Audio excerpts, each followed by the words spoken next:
We roll, we rage, and we rarely check for traps.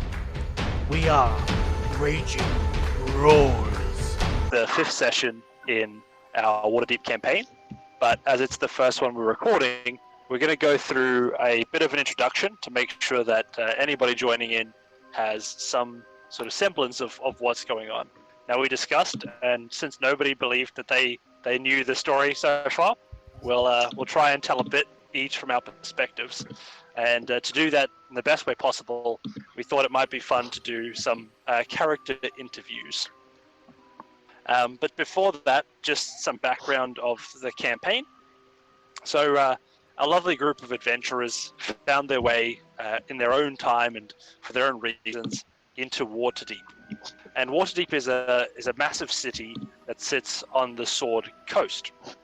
Now, the great thing about Waterdeep is that anybody with any semblance of ambition will be able to make a name for themselves and build a life. And it is with just such luck that our adventurers find themselves in the middle of what seems to be a rather fortunate position where they have the potential of striking it rich with enough gold to effectively buy a city in the form of a dragon cache that sits somewhere beneath Waterdeep.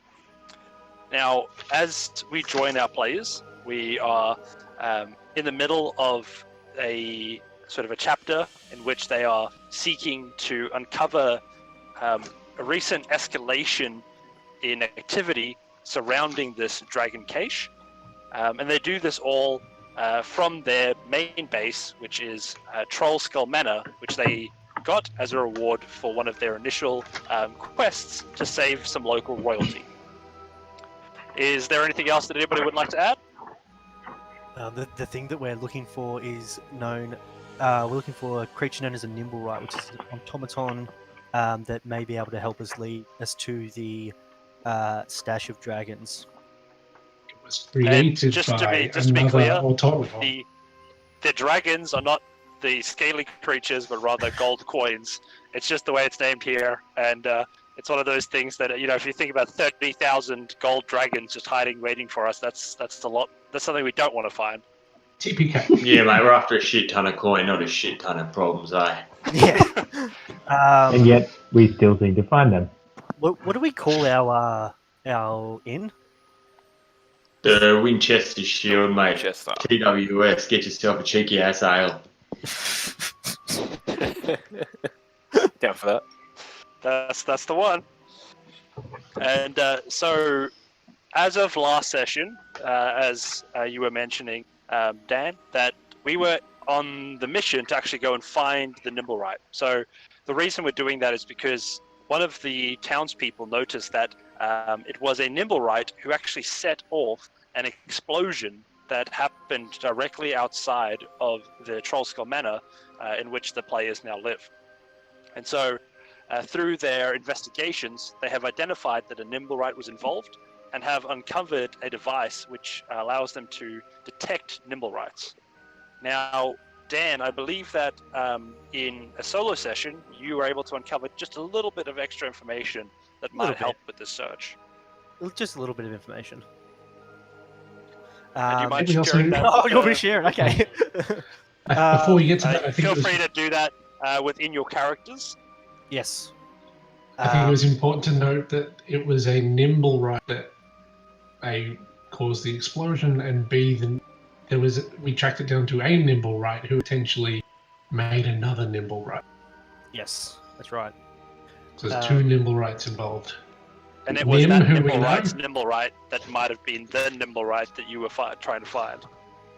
I'm lost already. Yeah, all I'm hearing is Alright, big right. That's the exact place we need to be before we start today's session. All right. What, Red Getting a Helm. little bit nimble wrong here. Red Helm walks through the door of the Winchester Shield after being at the Yawning Portal. Sees who's around in the pub. I'm sure you see a few people, but as you approach, you also notice a tall, dark-skinned man that's well-dressed with a paper scroll under his arm waiting expectantly at the door. I totally ignore him, and I go to find Beowulf. Excuse me, are you one of the residents here? Yes. Excuse me. Oh, sorry. Yes. Are you willing to spare some time? I'm doing a bit of a write-up of who's now living at Trollskull Manor. Who do you work for?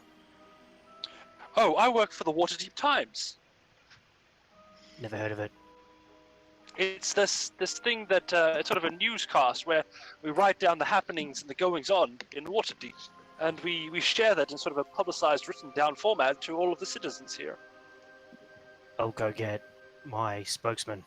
And I continue on, and instead of finding Beowulf, I go up to my room and get changed. Are the rest of you also in the Winchester? Yeah, I would Gwytherin's say in I'm already Winchester. fast asleep. Beautiful. One of you is asleep. Anybody else around in the entry hall? I am Is in my there having room a drink. sharpening Well, my sword. if it's not ridiculously like 3 a.m. or 4 a.m., I'm No, it's sort of. I think it's in the like early evening. So okay. maybe you guys have sort of just finished the first day of investigation and coming in to sort of settle down. It might be something like 6 p.m. Okay. So Gwytherin's going to be sitting down I'll at head the on table, through. having a drink and ordering some food. You Order. hear a knock at the door. I sort of Gwytherin looks around for anyone else that's going to answer it. I'm guessing there's no one else that's going to answer the door. But at Begrudgingly. this point, doesn't seem that way, does it? Begrudgingly, she gets off. Slowly. What? I was going to say, I hear the knock at the door and head down to see what the commotion is. Okay. So But I think you'll beat me then if you're standing up. Alright, so Gwytherin heads over to the door and opens the door. Good evening. Roderick Jones is the name. I'm from the Waterdeep Times. Do you have a moment? What can I do for you, Roderick? Thank you. Well, I'm trying to Do do you a bit need a of a drink? write-up on... Do you need somewhere to stay? Yes, I would love a drink, as long as I have the opportunity to discuss with you, if that's all right. We're a brand new pub. We can't turn down clientele. Yeah. Come in, we'll get you a drink. And, Advertisement. as long as we get some publicity from our discussion, we can chat. Oh, absolutely. If publicity is what you're after, all I ask in return is that some of the patrons here answer a few simple questions. What they answer is up to them, but you can ask what you like. Oh, well, thank you. Which way is this ale that you speak of? I walk in just as he's This asking way. about the ale, and I I just nod towards the glass at the end of the bar that's raising itself to drink, and I just motion for the ghost to pour our new friend a drink and bring it over to us. Did I hear someone say ale? I must say that it's not usual for me to see the glasses pouring themselves, but quite a differentiator, if I must say. Include that in your write-up. Is it something that you've done on purpose for the sake of some sort of a marketing scheme? Sure. Special qualities of the Winchester Inn tavern thing. It's almost as if the bar itself is alive. Let's go with that. The bar itself is alive to some degree, but I'm sure you didn't come to ask You about see the him floating open glass. He opens up his scroll and he starts to take down notes. And he says, "Now, who would it be that I talk to? Is there somebody that owns this place, or do you all own it?" At this point, down the stairs you see coming a man in with long flowing blonde hair, silken shirt, dressed up to the nines. Everyone else recognizes that this is Jason. That would be me, good sir. I am Jason Right. of House Todd. Oh, Roderick Jones, Waterdeep Times. Thank you for coming. How many of you live here? Oh, there's a few of us, my compatriots and I. We share this establishment. I hear some of Oh, the commotion and stick my head out the door and wander on down. Yeah, I'll come wandering in too. Who said beer? Who said ale? I'll give the. That would be I. I am Roderick Jones from the Waterdeep Times. So you've told us, Roderick. So you've told us many times now, Roderick. Do you have some actual questions to ask us? Oh, absolutely. So I guess if all of you are co-owners, maybe I could have a moment with each of you just to sort of get their individual unbiased views. Let's go, Has someone looked sweetheart. at the Minotaur? We can let Jason go first. Who's going to volunteer? Jason? Very well. I will speak on the behalf of my good friend Red Helm. So Redhelm's not coming back. He's the fellow that rushed in and left me outside. He comes and goes. Well, no matter. That's fine. All right. Well, where's a place that you and I could have a discussion in private? We're at the bar right now, aren't we? Yeah. Yes, it is a little bit noisy in here. It does make it a bit hard for me to quite hear what you're saying. I'll take you down through to our training grounds. All right, marvelous. As long as I don't have to break a sweat, that'll be just fine. No, just don't poke the Minotaur. Excuse me. Did you say Minotaur? Yes. Well, I guess this is just a fictional Minotaur, right? See for yourself. And I open the door to the training room. He sort of stands back. Oh no, that is an actual Minotaur. Well, that you don't see every day. Is it alright to talk while they sleep like that? Of course. It's perfectly harmless. I wouldn't go that far. They are a giant creature with massive horns on their head. Harmless isn't the first thing that comes to mind. Just don't wake him up. Well, fair enough. So, tell me what. I have a few questions for you. And he sort of continues in a whispered tone, attempting not to wake up the Minotaur that now is his companion in this room of interviews. He says, for the record, what is your name? My name is Jason of House Todd. Jason. And of Todd, what does your family do? Oh, this and that. Mostly just host fancy banquets. You know how nobles are. I come from Baldur's Gate. Oh, indeed. I have distant relatives at Baldur's Gate, but I don't know much of it myself. Well, Yes. in that case, my next question seems a little bit irrelevant, but I imagine you're not a Waterdeep native, then, are you? No, I'm not. No, I came here then how to. did... Carry on. Sorry. I came here to find my worth, as it were, start my own business, make a name for myself. And what was it that you set out to build a business for, or is this your business that you're trying to establish? It seems to be the one that's fallen into my lap. And So- sometimes we just have to do what we can with what we have, right? Exactly. Marvelous. Now, how did you come to meet your business partners? Through my good friend Red Helm. They've carried around the city a little bit. And I come here every now and then to make sure that things are on the up and up. Well, brilliant. And I guess the last thing I need to know is what is your vision for Trollskull Manor? To be the best inn/pub in all of Waterdeep. Possibly franchise. Noble goals. Oh, franchising. Gotta think big. I mean, yes, but in today's climate, it's so hard to break into these existing names. Yes, but everybody loves an underdog. And I'm sure I mean, with manners, you do fine as have you- the bar that's alive thing that I think is a novel one. Exactly. Everyone has to have their little thing to make their place special, and ours just happens to be Indeed. a ghost that pours drinks. Well, thank you. Is it Haston? Jason. Jason. Apologies, it must be a Baldur's Gate thing, but the pronunciation just doesn't quite sit well on my tongue. Say it a few times Is it and possible? Sorry, possible for you to grab the next of the people that this a fabulous establishment belongs to? very well. Steve, as I walk out the door and slam the door behind me. and you just hear him whimper as the sound was loud enough to definitely make the Minotaur start to rustle a little bit. Who the hell woke they up? Excuse me, that would be I. Why'd you slam the door? I don't even know you. What are you doing in here? Well, I'm here to talk to some of the owners of this establishment. And, You're looking at the owner of the entire establishment. This mystery continues to unravel in front of us. All right, well, I have a few questions for you. If you don't mind not eating me, I mean answering them. Eat you? Why would I eat you?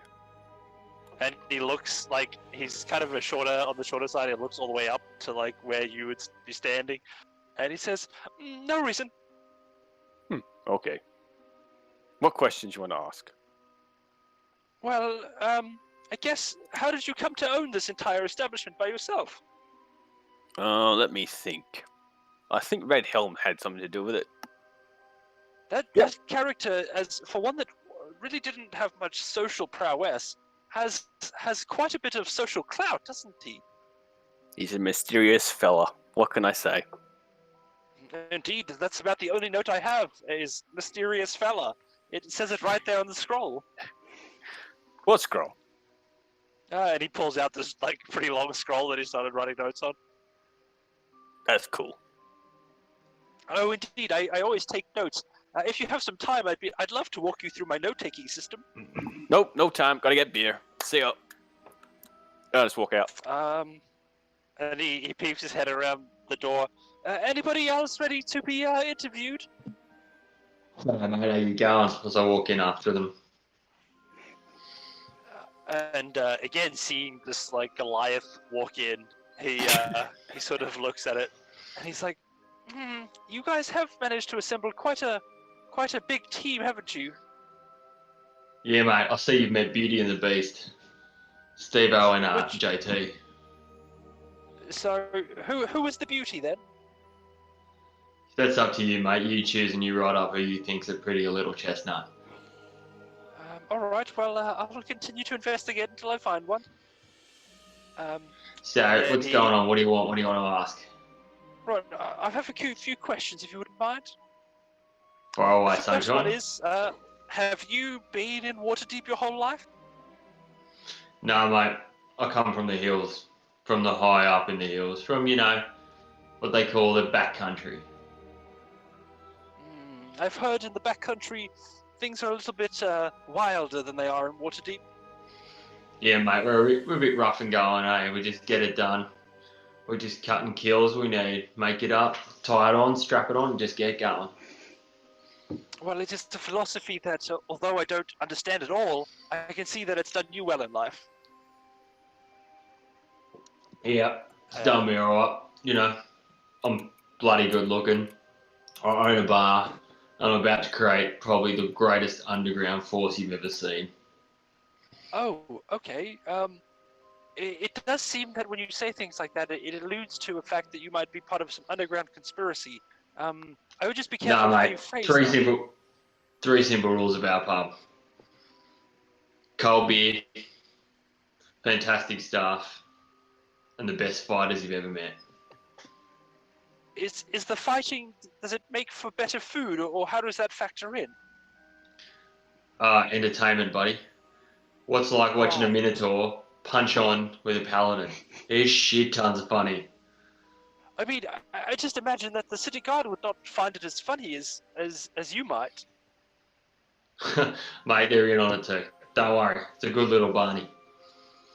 All right, well, I won't interfere with your business. I'm just here to understand exactly what it is. So your vision then is to make some sort of a living fighting inn / bar. Is that correct? That's me.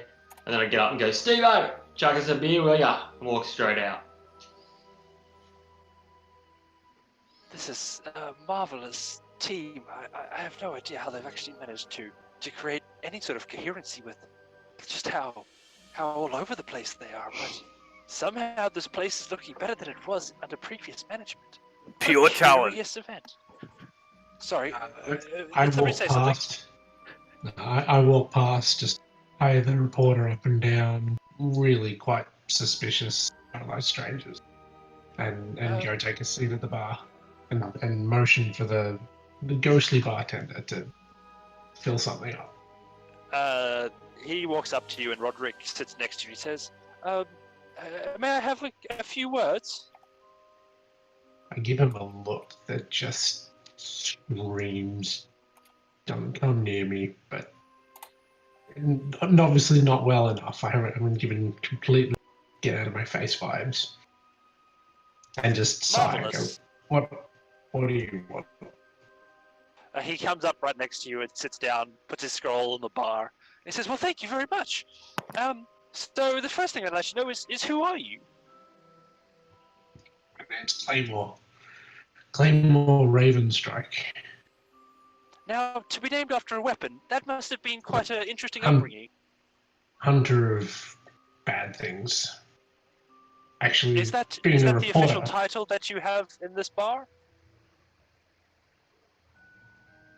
along those lines, yeah. Being a reporter, have you got any insight into unnatural things that go on here? Any of these? Unnatural things? Well, there's a lot of unnatural things. The city is full of unnatural things. Have you heard of this many-eyed being that sits at the center of a criminal organization?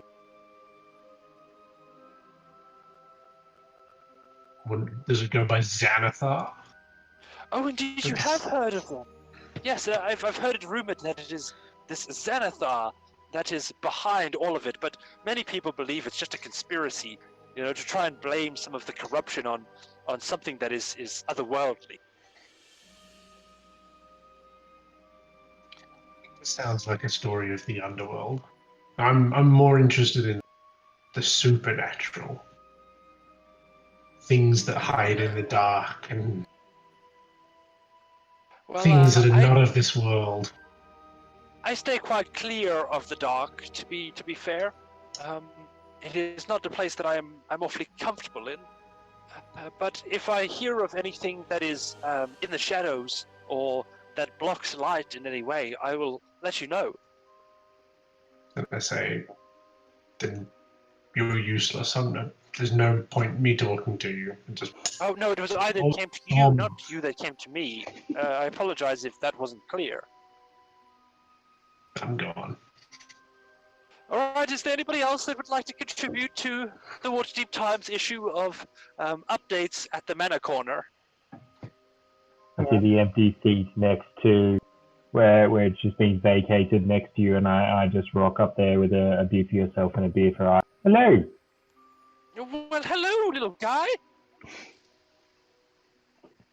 Let's be very clear here. Use your words carefully. Try this again. Hello. Hello!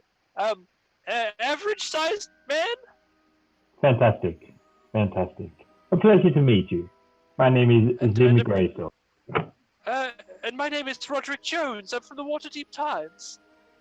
Fantastic. Roderick, I have some questions for you. I'm building a library here.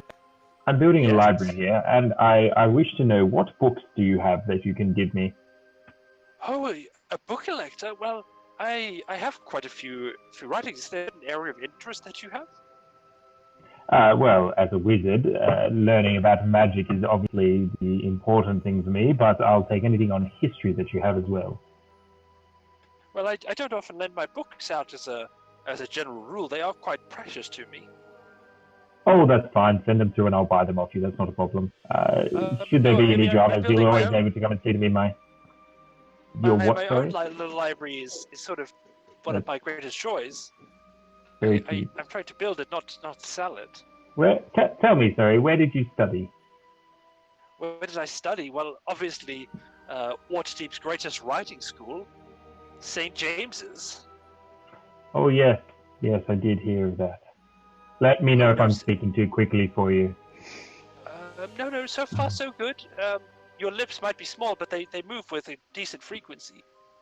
Ah, fantastic. Your eyes work as well. Great. It's a brilliant He sort of looks around the room. He's like, yes, perfectly functional, it seems. Perfectly. So, what questions can I ask? Can I answer for you? So I've I'm clearly. Oh, thank you. Well, my first question is whether you come from Waterdeep or not.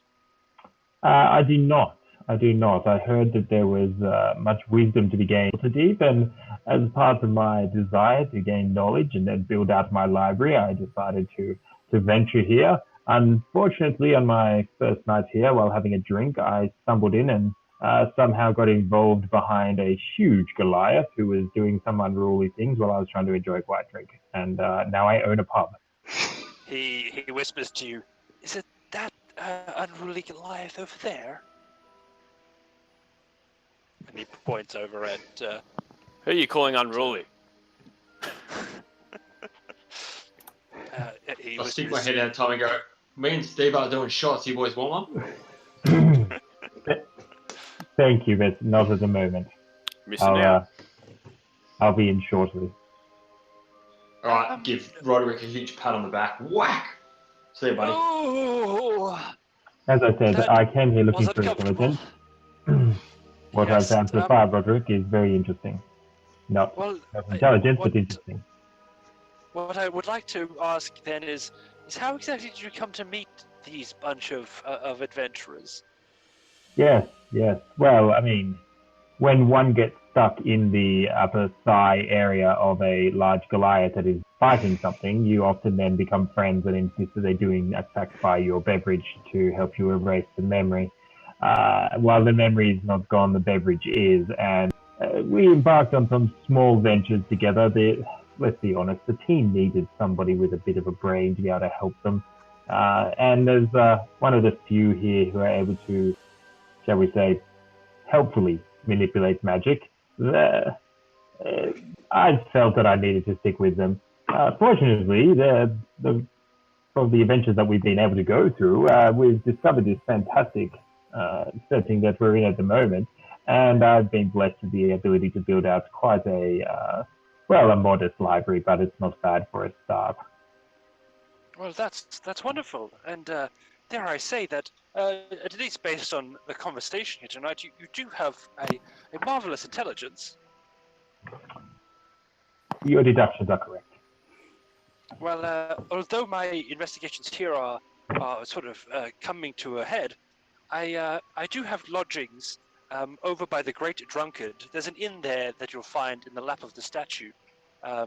And if you ever do need to converse with a fellow scholar, then please do come and have a visit. It sounds interesting. Thank you for the offer. I shall. Before I go, that lady that's sitting over there, what's her name? Pointing over at Ren. I'm surprised you noticed, Ren. Quite often just sits in the shadows unnoticed by many. I will give you that. That is mildly impressive. He taps his nose and he says, I see that my eyes definitely do work. Eyes, mouth, and ears all in one person. Waterdeep is living up to it. Well, it's trying. I am truly a marvelous specimen, aren't I? As this conversation happens, Gwytherin gets up, walks up to the bar, puts the glass down, takes another one, and gives this guy a filthy look. Goes back and sits down. And he turns back to you, Sol. It's like, do you think it's wise for me to approach them? Oh, yes. They're going to kill you. But not what inside, about anyway. That big bow on their back? Is that something they use often? Oh, don't worry about the bow, especially not in short range like this. All right, well, if I die here, my blood is on your carpet. And he gets up and sort of pulling himself together, he walks over and he says, "Hello!" No, too loud. Sit. Too loud. All right, well, apologies. I thought you couldn't hear me because you seemed to ignore me before, but I'll sit. What is your name? I'm Ren. Well, hello, Ren. It is an absolute pleasure to meet you. You by far have to be the most pleasant thing that I've seen since walking into this establishment. As he says that, And I he Not my looks drink around out a like bit. I pull a the dagger and barbarians just. having like sculling alcohol. As he says that, I pull a dagger out and under his chin you say, "You be careful how you approach anyone like that." I mean, the most dangerous and the most pleasant. What is it that you're expecting? I sense the tone in your voice. What questions do you Um, have? If you have questions for everybody else, how can I speed you on your way? Well, fine. What is your name? My name is Ren. Are you a Waterdeep native? No, I come from the mountains, just not far from here. Thank you. How did you come to meet your business partners? All very standard questions. I feel. We met at a tavern and were offered a contract to go and help someone achieve a particular goal. We were able to do so as a group, and c'est la vie. Here we are. And if you don't mind me asking, is it somebody in particular that of note that gave you this mission? No, that's no one of consequence. It's our personal dealings remain our own personal dealings. No, fair enough. As he sort of looks the light glinting off your dagger, and he says, "Lastly, what is your vision for Trollskull Manor?" This will be a reputable establishment of disreputable kind. We want to bring in the best and also treat this place with the respect it deserves, such that we can live here. Can I ask you a question now, Roderick? Yes, I guess that you can. Have you ever heard of the name Zorgog before? Zorgog. Is it a name that I should be familiar with? If you ask that question, I'm guessing I'm probably not familiar with you, and that's fine. No, I apologize. I do seem to be lacking critical information tonight. It's the second time I wasn't able to help at all. Well, as a scholar, as you were talking with my colleague over there, perhaps you should brush up on such things. I might just have to. Thank you. I guess the last thing, is there anything that you'd like written in the article about your establishment here? Mention the ghost. The ghost? Yes. Our automated drink serving process. Oh, I see. You had me there for a second. I thought I'd have to run out of here in terror, thinking this place was haunted. Oh no, it But is. I'm It is glad absolutely that haunted. you've- Oh, what? Sorry, what did you say? It's a friendly ghost. He gets up and looks around, like waiting for something to just jump out at every corner. Sees like a glass being polished, floating in midair, and then he's like, "I bid you all a good day. Thank you so much." And I stand up. I start walking towards him rather menacingly, and I cast Compelled Jewel on him. Compel Jewel. You're trying to compel this poor man to duel you. Yeah. Oh, that's great. Oh, And I'm God. just gonna start circling him, sort of just loosely toying with the wall. Okay, so Steve-O, it looks like Claymore's drunk again. Come on. and he says, "My body is moving uncontrollably towards you, and my fists are raised. What's going on?" Sort of just lean in, lean out a couple of times, just going. You He stepped comes in into. to throw a fist at you, and he's gonna roll to hit, Oh, and please, he nat 20. does a 17 hit, No, it doesn't. Just, and this hit comes towards you, and you're not really giving him the benefit of the doubt, and his fist goes right into your armor, and he just screams in pain. He says, "Why are you wearing full plate while indoors?" admittedly, he had to make a wisdom save. Yeah, the fact that he came in and was so blatant with all of you. I don't think he's got high wisdom. So, for the sake of today's argument, he is well compelled. I'm going to grab him and be like, Roderick, you're going to need this. And I shove a bottle that I found under the bar and give him a swig of whatever that bottle is. I got no idea. A little bit of Dutch courage, buddy. Start swinging again. He's like, he seems very out of place and tries to swing again, missing now completely after the spirits hit his system. Amor's just playing with his drink, sort of just dodging. He swings at you with an 18. Will miss. Says, Hang on. I at must this say, point, look, I'm probably not except- carrying a shield, right? True, are- yeah, so your AC No. would be down. I forget the bonus for his- While this brawling is going on, Zim's at the bar just trying to wonder why the big dude is feeding him some of that rotten pumpkin juice from our encounters with the Scarecrow recently. Completely unsure as to why that was used and why that might be helping, but seems to have been done already. Yeah, you do seem to see that his vigor increases dramatically. So, given that he Yeah. landed that punch, I'll drop Compelled Jewel and I'll just glare at him. He like the second he's not compelled, he's out there. Like he is so frightened, and he just runs out.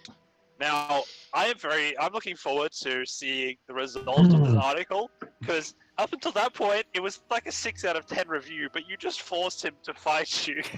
So I think it just dropped a rung or two. I don't know what that's all about though. I don't remember anyone forcing him to fight. Yeah, he just turned on me. Hey, no, to me, Rape Strong, I think that went real well, eh? That's what we wanted. Beers, ghosts, and punch-ons. We got this year perfect. 10 out of 10, mate. As soon as the I reporters don't know what got into him. He just, he became belligerent. Yeah.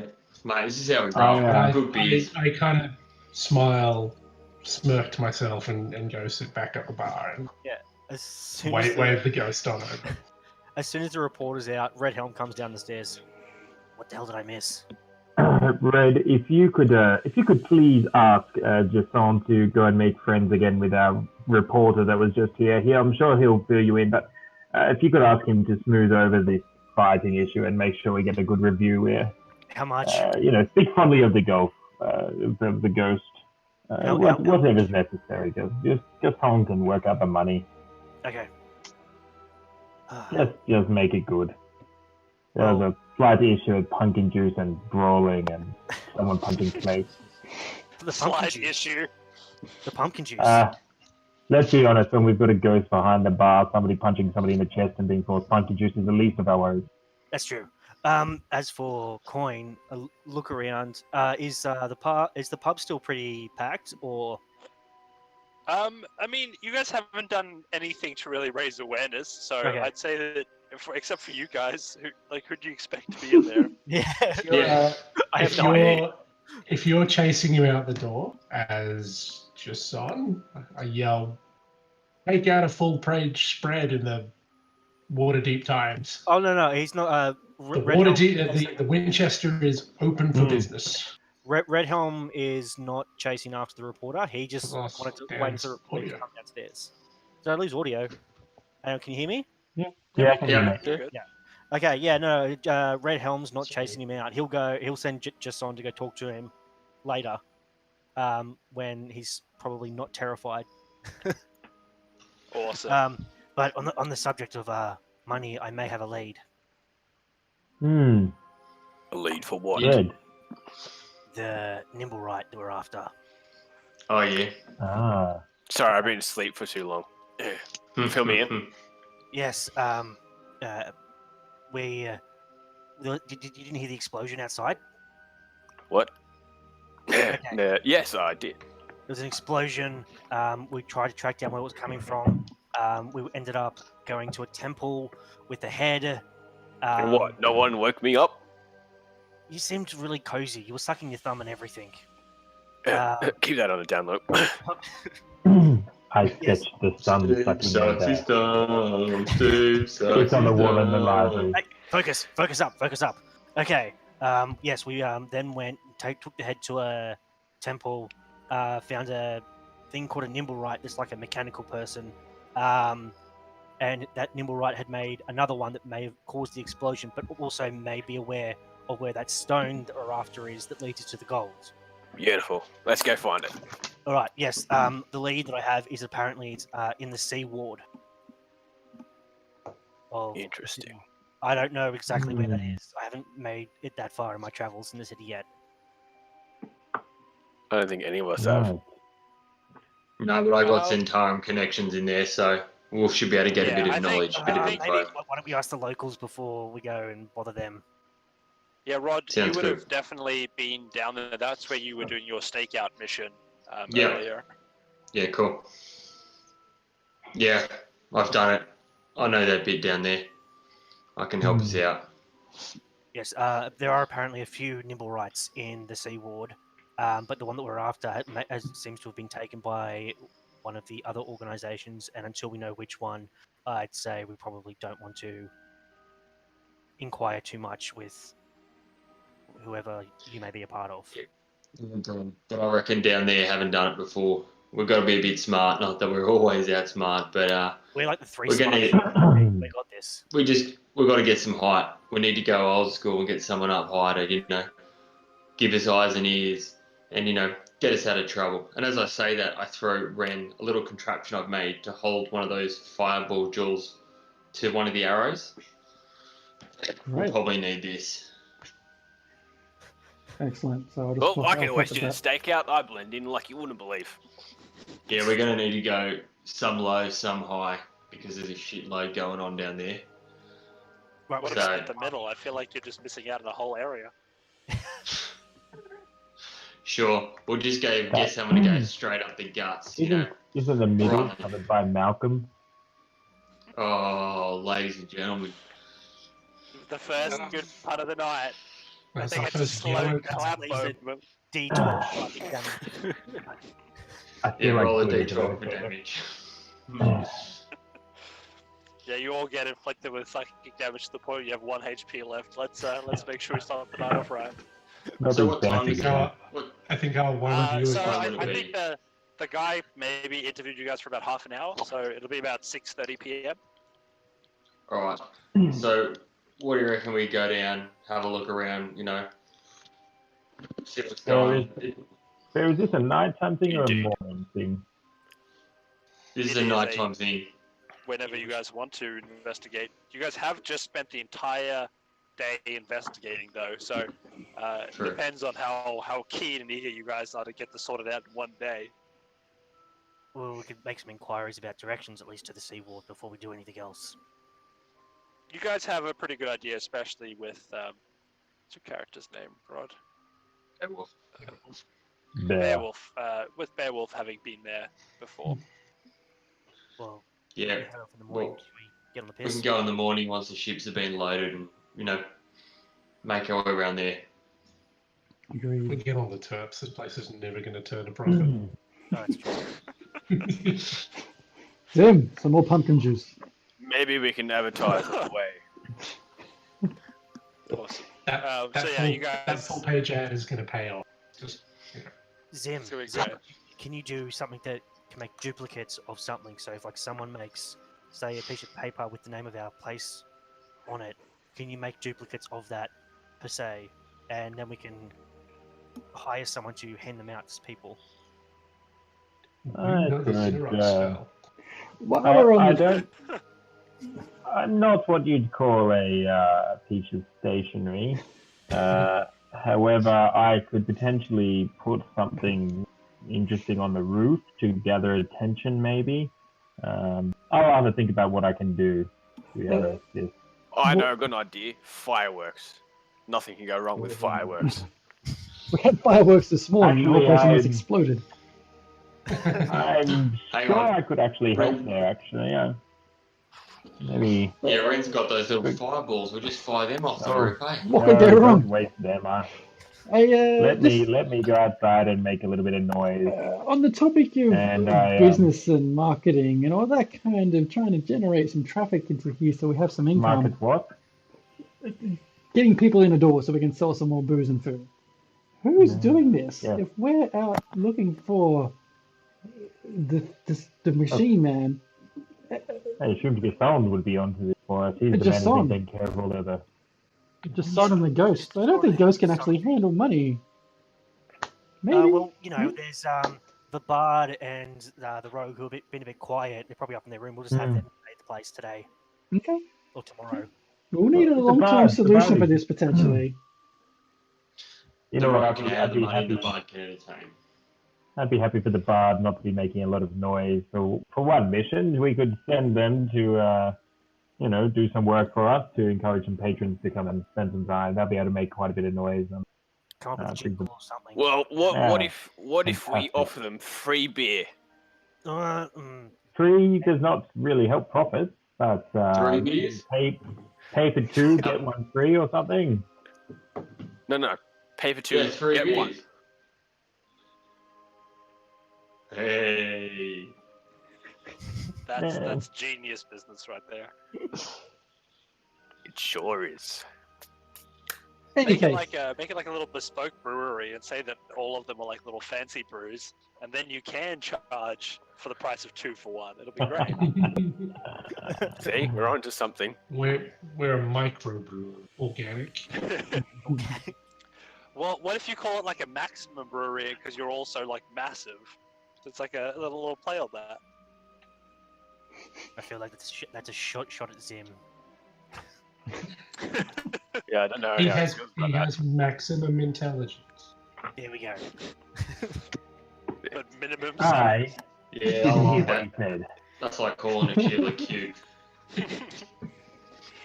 So- Alright, so you guys, just for the sake of me knowing what your plans are you guys planning on staying here, or are you guys going out tonight to investigate?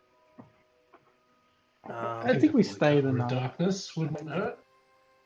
Well, Yeah, I agree. Cover of darkness. Let's Sleep. get down there and have a little look around. And if we need to rest, we can just take lodgings down there. Either that or With what money? wee early hours of the morning.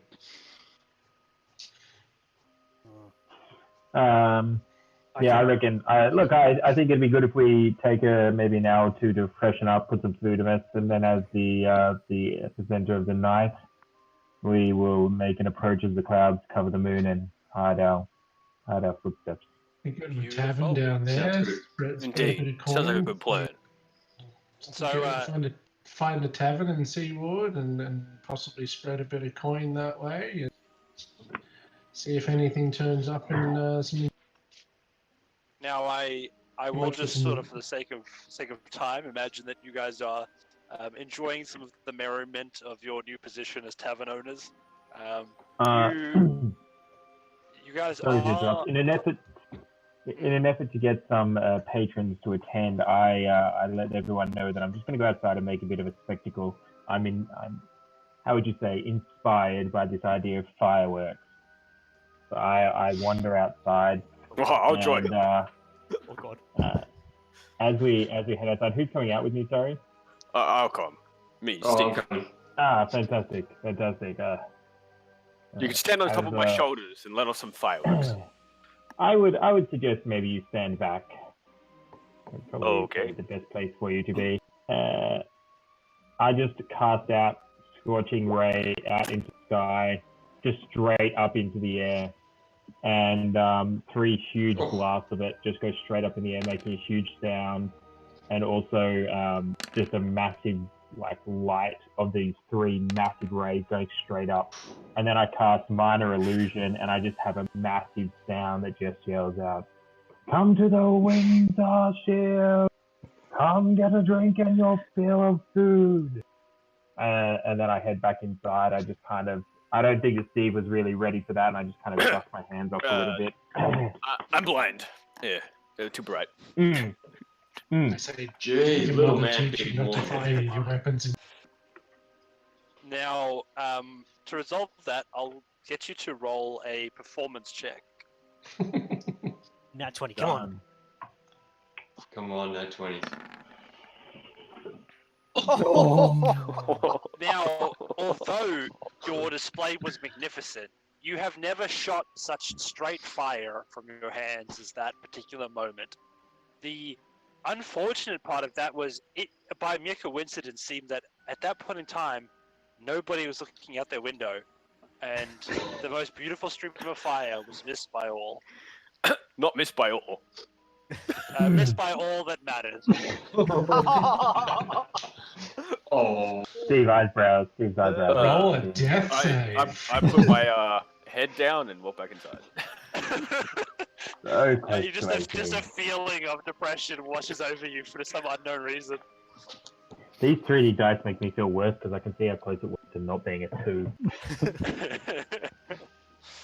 All right, fantastic. So yeah, you guys are just sort of winding down. Who's cooking in this establishment? That's the 100 PA bludgeoning damage or psychic damage to. Will we get a rest here? Well, you guys have sort of just decided that you might only get a short rest because you aren't Yeah. sleeping. Arcane recovery. I'm not going to cast any more spells then. Depending on the check, Red Helm will cook. I do have a +3 to my medicine, so I mean, I hope that you're not making medicine. no, something nutritional. So I know, what nutritional things to Cool. put into the food. What I will get what you would to we do roll is to cook? What would- I do survival because that's sort of the camping Shit. skill. All right, that's gonna be a D20 plus what is my survival? +2. That's not too bad. Yeah. Ooh, 17. Oh, +2 is Nice. 19. Yeah. So I'll take Bear get out of the way. advantage. So Oh. go ahead and roll a second one just to see what your advantage roll would be. Me. Yeah. Oh.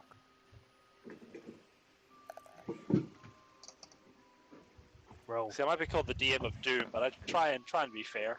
So 19's the highest. Yeah, 17. Perfect. So with that 19, you are actually still managing to do some pretty interesting things with only carrots.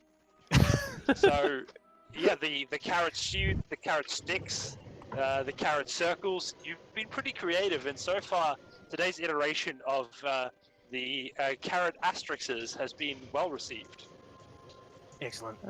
I do quite like your thrice-cooked carrot souffle. It does quite have like just a delightful ring. One of the best I've tasted, to be honest. Tastes like carrot to me. Yeah, I really think we need to go send people on shopping runs. Like, we only have carrots. I don't know, like. We'll send the bar. They can get us a good deal. That sounds Yeah. good to me. So this poor bard seems to be getting a lot of additional work thrust upon them without their ability to say yay or nay. It's going to be a really fun one shot for him during the week. Oh yeah, definitely. It's just like Yeah, an entire one shot just of mundane tasks. I'll send them my shopping list. Get that. Yeah. Trip to the shops, but you've got to avoid everyone for the dangers of COVID. Yeah. We'll just call it the Xanathar virus, and it'll be great. Yeah. Awesome. So while we're all eating, is there anything Alright. else you guys are doing before we head off into the night? Oh, I'm going to finish eating and go and start working on that blade that I was talking about Cool. earlier in the week. So, yeah, everybody else, you just see Bear head off to a place he's spending more and more time in recently, where you've heard just the sound of, a little hammer hitting metal, the sound of, like, leather being cut. You smell some strange sort of burning sense smells coming from there every once in a while. And you have heard the occasional little, expletive being yelled from the room. He spends a lot of time by himself. He also takes a lot of time in the washroom. Like, do you think he's a teenager? A big one. Yeah, I do have a big one. Disgusting. Yeah, and yet it's just like that's yelling out, bigger than yours! Alright, so as it begins to get darker, most of the city begins to quiet down as it sort of heads to about 10:30. Okay. I Right. wander back down from the library into the common area and just waiting for the rest of the crew to arrive. I head down. Yeah, I come out geared up, ready to go. Mate, I was already there. Yeah. I didn't notice you Steve, there how in you the are? shadows. Well, I've been asleep for a few days, so, you know. You are Wide just awake. Yeah, so Is that in like a fiction metaphor? now, Minotaurs just sleep for several days at a time. Hibernate. greatest D&D character. You just come right to the end, and then you just don't have to long rest, no exhaustion. You just constantly keep replenishing. But what's Weird. amazing with them is that although they don't participate as much, it is as if they gain experience from sleeping, which is a really cool phenomenon. Indeed. All right, we're doing this. Yeah, let's Yeah. go. We should probably work out how he's doing. Fair, Who's did you going send where me though? away? Like when we get down there, we're gonna have to split up. Well, no, we'll just head straight to a pub and then listen to the conversation. It's usually how it works. Yeah. We want to find some rowdy pubs where there's a lot of noise. The louder, the Yeah, all right. better. Head to the Mule Skull Tavern. Because that's the that's where the drinking's at, and people are a bit more loose. All right, are you guys heading Yeah, there? Mule Skull it Let's is. head. Yep. No time like the present Perfect. to make a mess. Excellent. place? So, what'd Mule you say, Skull. Bear? Mule Skull, there it is. Mule Skull Tavern. I know last time we went through a rabbit hole of pubs, so it's good to have that in the Yeah. index. Well, there was Mule Skull, or the other one was the Shipmaster's Hall Mule Skull. The shit master. No, the Shipmaster. Oh, The Shipmaster is that little dog like. Have It's you cutting seen out what comes out of really his body? inopportune movements. yeah. Yeah, alright, cool. He's a So you guys, Shipmaster. You turn around, there he is. heading over towards the Mule Skull. It is, as most of you have heard, the city, the Seaward is a wild place. It is really one of the poorer areas of the city. I'm just getting a bit of feedback there. But other than that, it is really a place where most of the business happens. It's where all of the ships get brought in, and generally speaking, it is very industrious. All right. As we're going, I'm keeping my eye out. As I've been advised that there are nimble rights in this area, just keeping my eye out every now and then, just pulling out my nimble right detector and seeing if I get any buzzes on it, or I don't actually know what it properly does. Does it We vibrate? don't know the range on it, do we? It's got an okay No. range. It's like 15 feet. I did write it down somewhere. Do you have the nibble light detector? I wrote it down. It's like 150,000 feet. Oh, yeah, 500 feet. 500 feet. Million feet. Oh, Jesus. $1 trillion.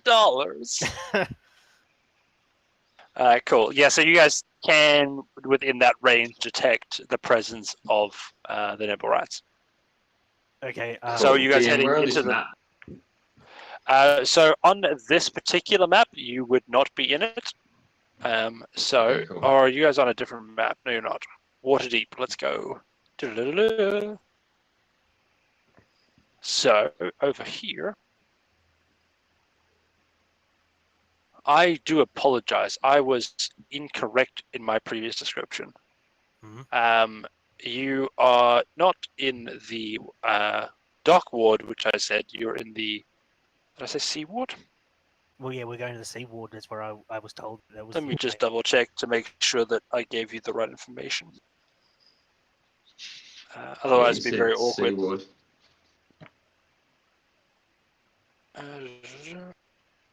Sorry, it is in the dock ward. My apologies. So it is to the south of Right. the city. That's Okay, the one I as was we're heading describing. Towards the.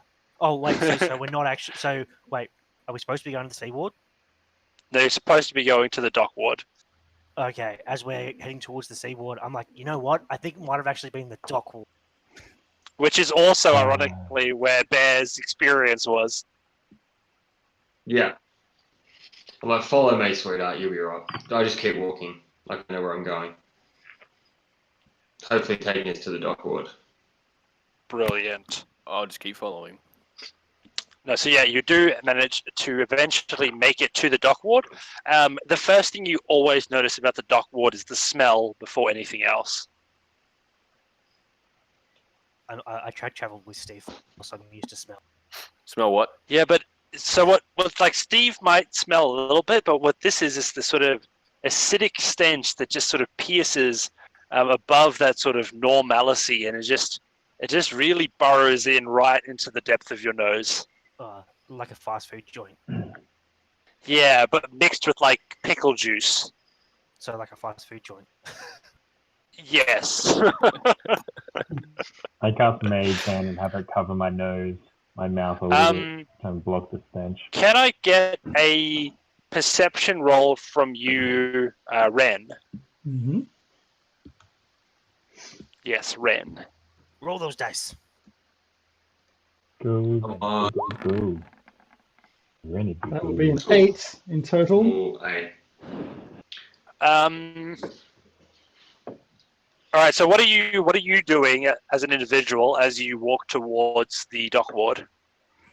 I'm still keeping an eye out left and right for what's going on down side alleys and so on. Anyone acting suspiciously. Are you I'm with are the you group. with the main group, Yeah. or are you you're not lagging behind at any rate? No, I am lagging about 10 Are to you 20 up feet high behind. yet? 20 feet behind. Are you on the roofs yet, or are you Yeah. around with us?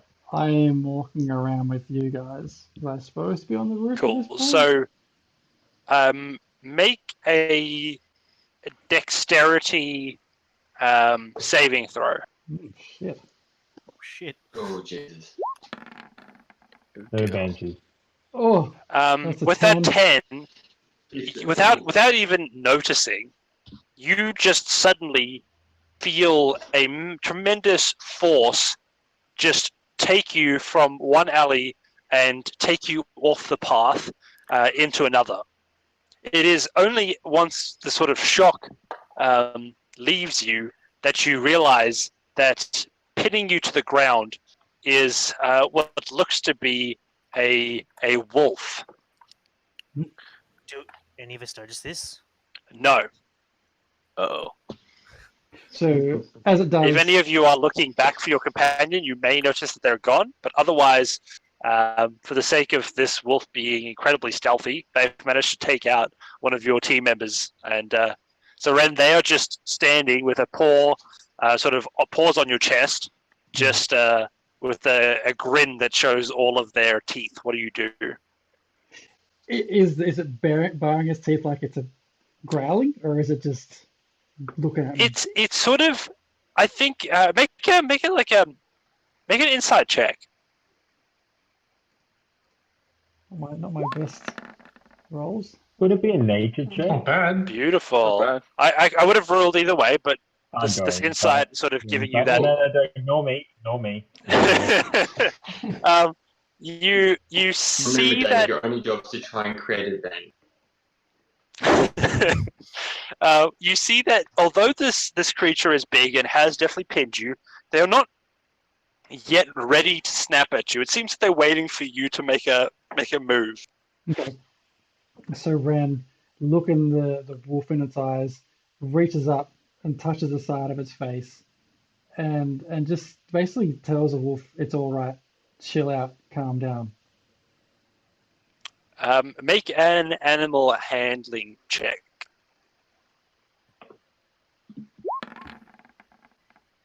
You lose your hand. 19. The Not bad. the animal, That's huge. the wolf takes a step back, not completely hiding its teeth, but it looks at you, and as you look at it now, without it sort of hiding from you, you notice that it is extremely underfed, and it was really trying to to probably find some food based on the insight that you were able to determine. With you lagging behind, you made pretty easy food, but it wasn't able to eat you. Okay. So I say to the wolf, hey, take it easy.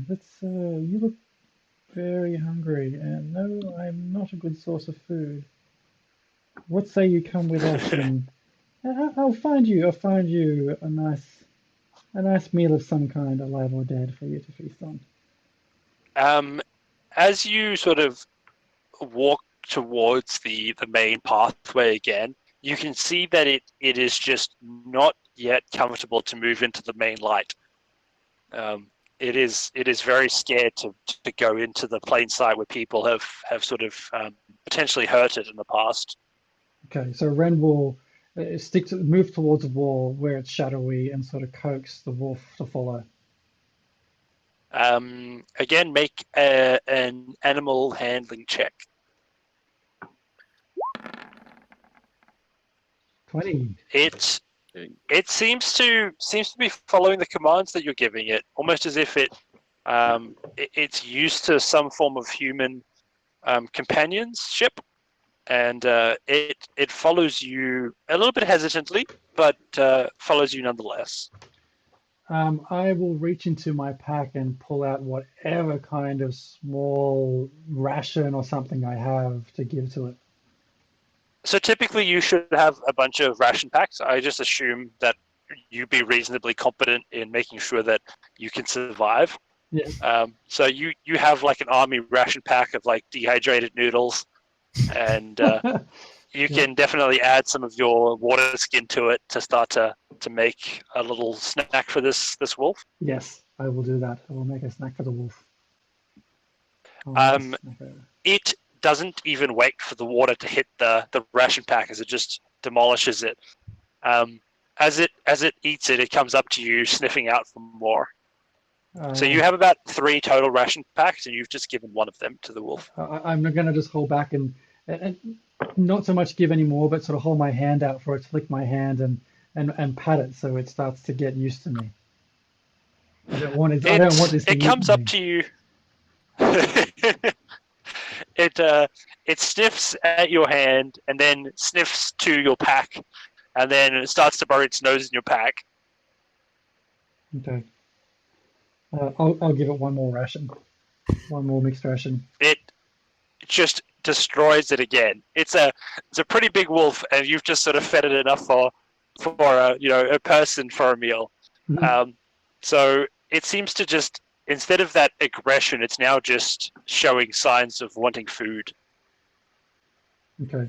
So again, I'll try and walk along the shadows and get it to follow me. So with that 20, you've sort of understood how to call it a little bit, especially in the shadow. It feels pretty comfortable with you sort of leading it through the shadows. Good. So I will try to get back on the main street, staying as much in the shadows as I can, going slower and continually coaxing the wolf along with us. Keep reassuring it, it's okay, we'll find you some food. That was just a sample. I'll go hungry, it's okay, as long as I'm not losing a leg. Follow me. So, like the wolf has at this point built the smallest amount of trust, but it does seem to be following you at a distance. Great. Am I able to get, how far away from the rest of the group am I now? I'd say that they were continually walking while you were just there, so they're probably out of sight at this point. You've probably imagined that they might have gotten to the pub at this stage.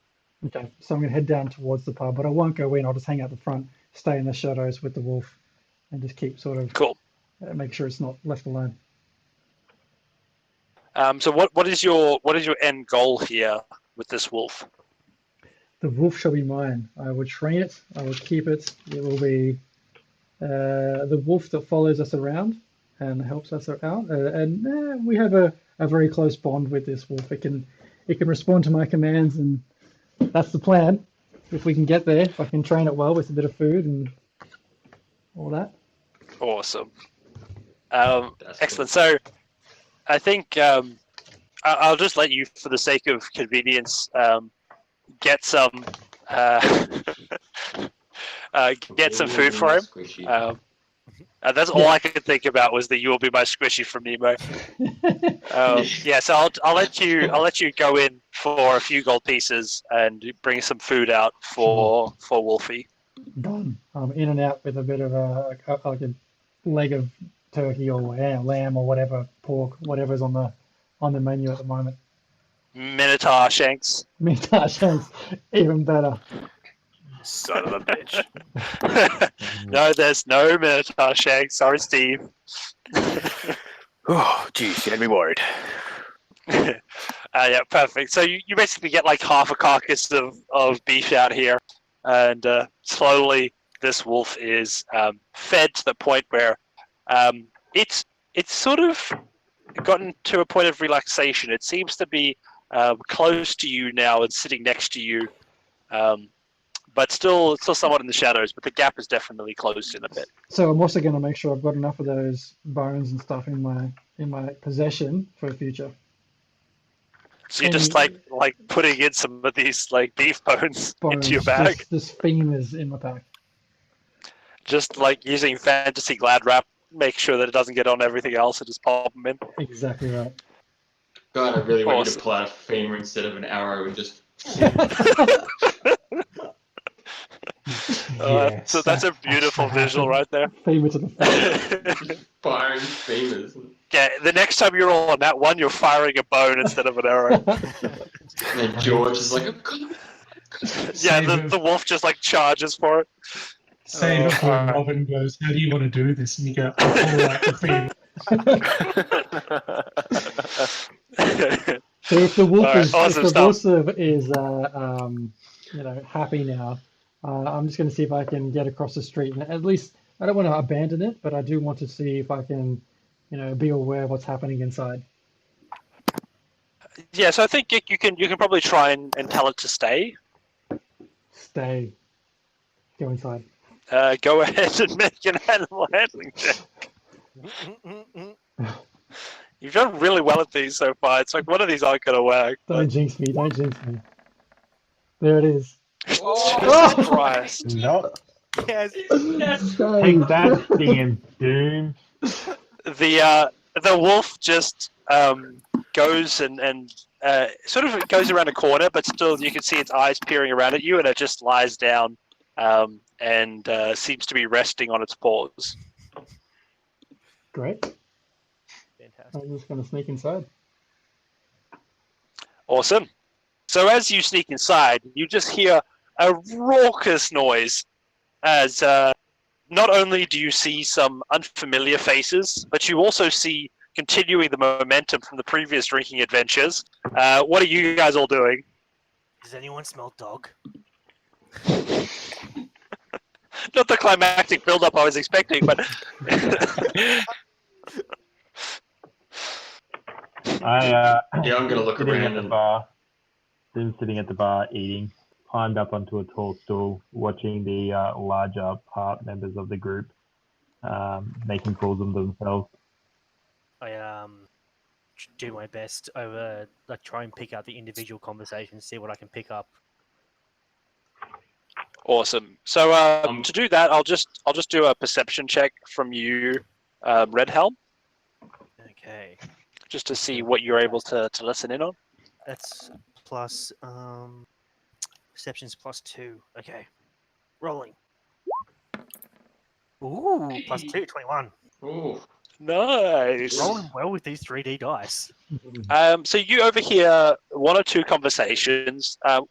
You overhear quite a few, but the only two that really count as interesting. The one you do hear is that a man's wife has seemed to have run away with his prized chicken, and he's very distressed. But the one thing that you find curious is that all of the people around him are just actually having a laugh. It seems that even in this moment of deep sadness for this man, all of his companions are just giggling at him about his wife running away with his cock. hey, And otherwise, you managed to hear a conversation of a man talking about looking forward to a festival, and you hear something that just piques your interest, as you hear that this particular festival actually is famous for having these interesting, almost living metal people that are part of its act. Mm, And that's when you sort of cut out over the sound of the tavern. okay. Okay. And not being from around here, I wouldn't have any idea, like anything about this festival, would I? Not yet. As far as you're aware, you haven't seen any posters or anything of that making. Okay, I'll jot that down for later. See what everyone else is doing, then converse. Yeah, so I'm going to be walking around just chatting to a few people, trying to find someone to assist me in a bit of weapon making. So I'm looking for someone with skills to be able to, engineer a couple of mechanical things. What exactly criteria are you looking for in a person to judge the mechanical prowess? Well, I'm trying to insinuate that I want someone with connections to a one of these NIMS that can help me build something brilliant. So, but I'm trying to see who knows, like trying to be subtle about it. Give me an example. Like, you notice a lot of people around. There are groups of men. There are some mixed sex groups. There are mixed race groups. There are obviously adventurers that are off duty, city guardsmen that aren't currently occupied. Like, what type of person are you trying to isolate for this venture? Oh, I'm trying to look for someone that is a little bit on the shady, is not, is keeping sort of to themselves, a little bit like Ren does, like hidden away, but not fully hidden away. All along the back room, where there is sort of a light source to the right at its brightest point, and deep shadows to the left, you see a gradient of people sitting on their own, from people in complete shadow to people in complete lightness. What point in that gradient are you asking for help? 40% light, so 60% dark. So at the point where they are about six. Yeah, I'll get you the hex color. Hang on. At the 40% light mark, you see an individual that you can see has a tint of greenish skin, but they seem to not be hiding away as completely as some of the other figures in the tavern. Although it might just be because that spot was taken, you do not know yet. Right. I sit down near this character and I say, "Do you want to make a bit of coin?" Well, I've always thought that coin is a wonderful motivator. Same. So what I'm looking for is, someone that's got the ability to make a specialized axe that I'm after. No, a specialized axe. Now, what exactly is so special about this axe? Well, it ain't that arcana magic shit. It's a mechanical one. So I basically want the blades to spin around in circles, so I can just hold it on stuff and it cuts straight through it. Do you have some kind of schematic? Yeah, think about it like, it's got blades coming out of it, look a bit like this, and it spins, and I just hold it down, it rips the flesh open. I draw it out on, sort of like scratch it out on the table for him. You're a violent one, aren't you? Yeah, mate, love a good rip and tear. Well, I'm very glad. Myself and my particular gradient of the light, I believe that fighting to a degree is good, and some sort of front on combat is acceptable and shouldn't all be done stealthily. Yeah, I agree, buddy. I'm just here to cut through this shit and get it done. Now, so you know anyone that can do it, or are you just going to keep blowing smoke up my ass? I was really enjoying the blowing of the smoke, but... I bet you were, Pete.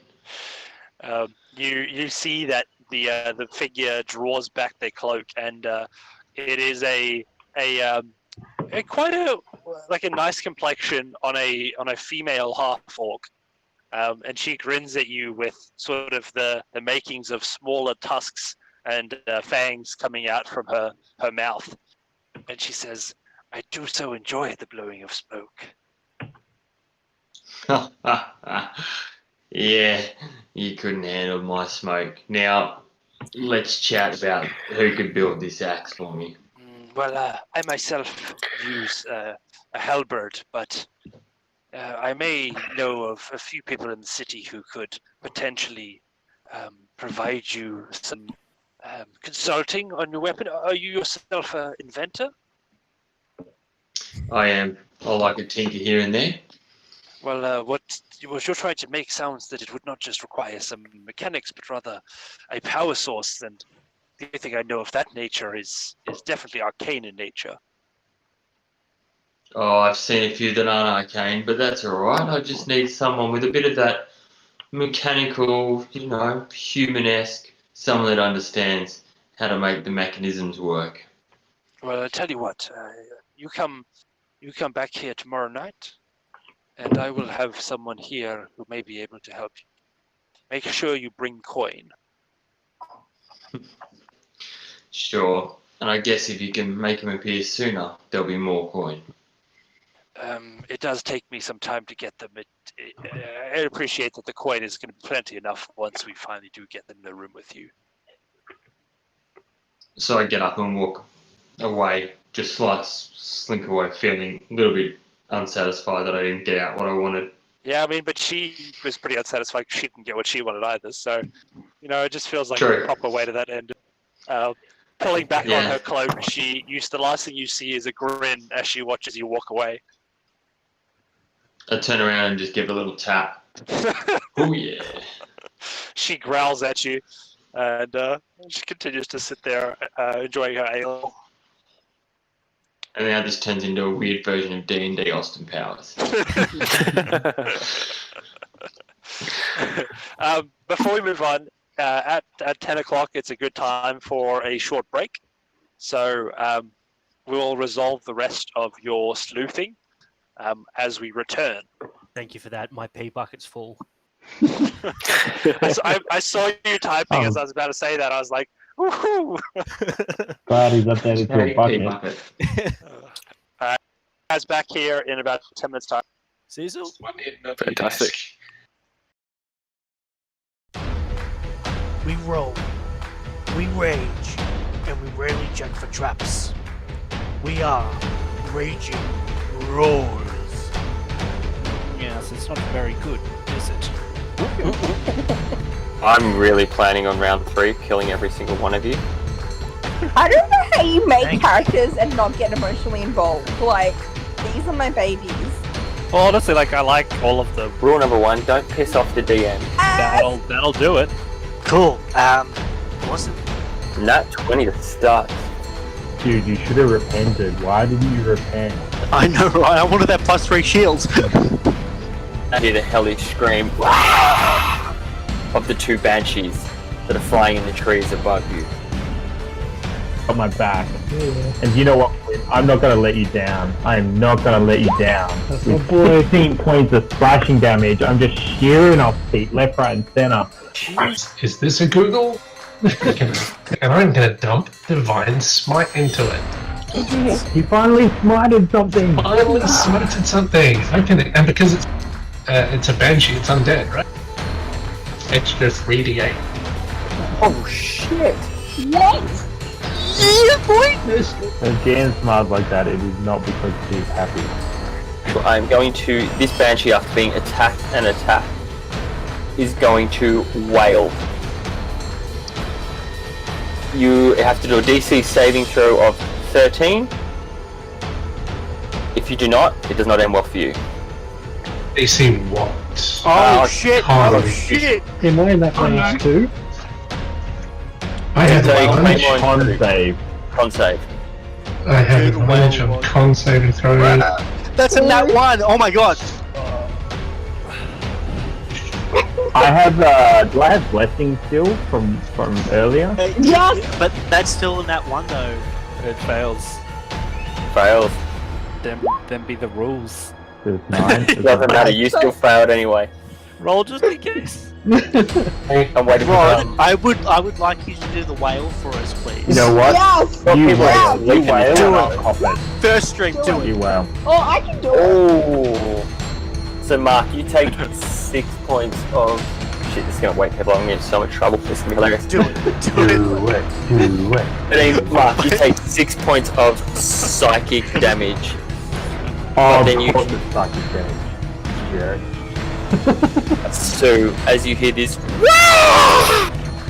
there is Tell me what I'd take. a failure. A creature drops to 0 hit points. Oh shit!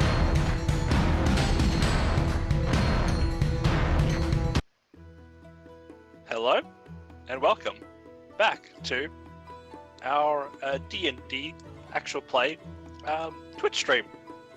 As we were all enjoying a nice tavern session, hopefully we've all had our tankards filled, and we're ready to continue the investigation into where the Nimblewright is in the dock ward. Where did we leave off our adventurers? Drinking, clearly. Tavern as Nice. always. Still Right, trying to so, suss out an eavesdrop. We might need to take a little bit more direct approach and start talking a little bit more loudly. The explosion that happened in our ward. I don't remember where we are. Yeah, so go ahead and make a perception check to see if you hear anything about that.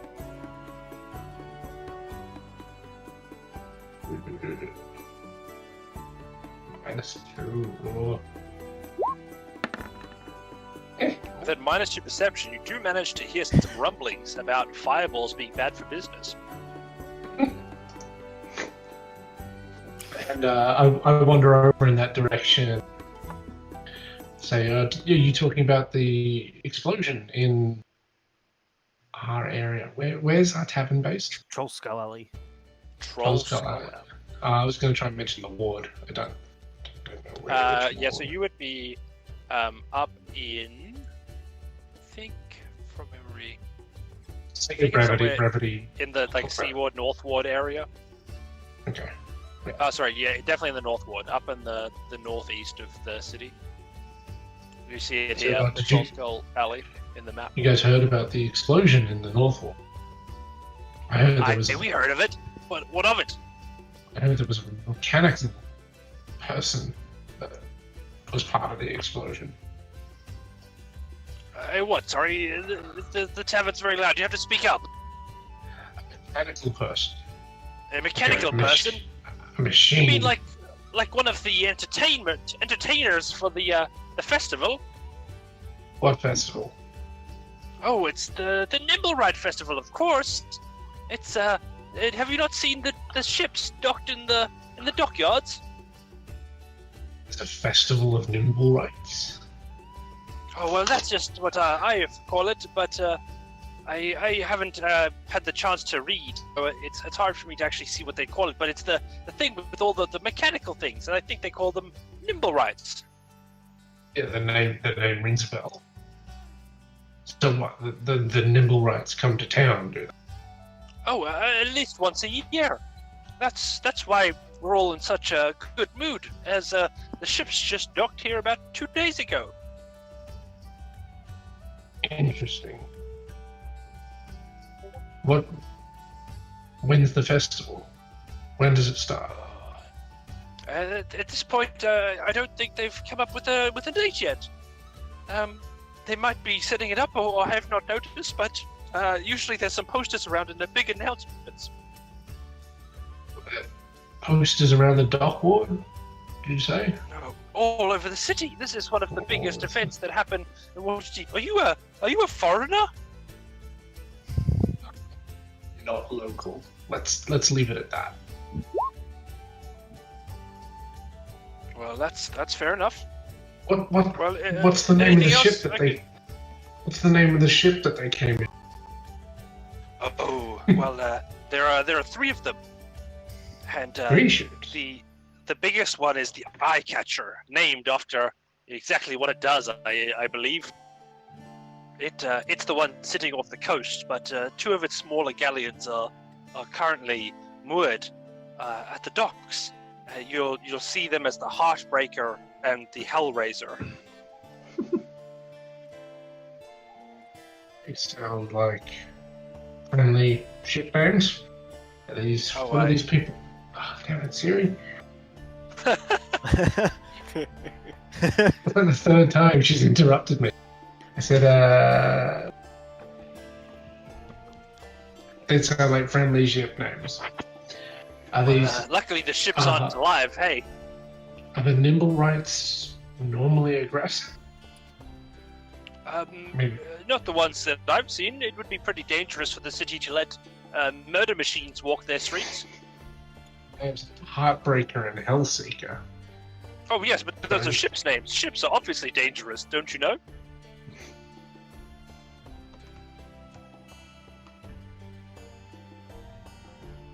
No. Friend, are you there? No. And he waves his hand in front of your face. Apparently not. How far away from this conversation am I right now? Roughly. Can I hear it? You can arrive at any point during it. Oh, can I hear what's going on? You'll have to do pretty good at your perception to hear it over the raucous of the tavern. That's alright. Opportunity for people to sort of pay attention. I'll I'm gonna walk up. Yeah, we'll So both suddenly come you right guys are over just now. like, I was gonna say you're I was just gonna like buy. swarming this random table. I was gonna buy drinks for the table and then walk up. Look at Red Helm with his social skills. I know how to get information. So are there a lot more Nimblewrights in the city? Who might you be? Oh, I'm Red Helm. These drinks are for you. Oh well, thank you. Do you belong to this fellow here that's talking to us now? Yes, He he belongs to spaces me. out he spaces out every now and then, deep in thought. Well, that's fair enough. Well, yes. To your question, I don't know of many others. It's not common to see men. I'm sure you've walked the streets, or is this your first day? Do you see these mechanical beings all over the place? No, I just don't know how many. 2 ships have come ashore. How many would that be in terms of numbers of people? Nimblewright. It is not my business. I do not know their Nimblewright per capita sort of numbering. Any issues when they come ashore?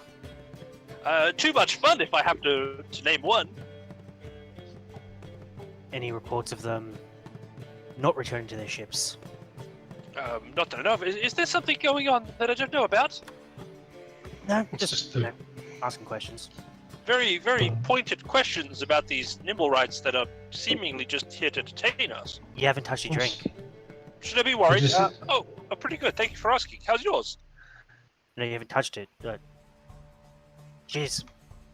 He clicks you, and he says, "Is there enough for my boys here to have a pint?" And he's like, some men just lean back, giving you like toothless smiles. I thought I said I got a round for the table.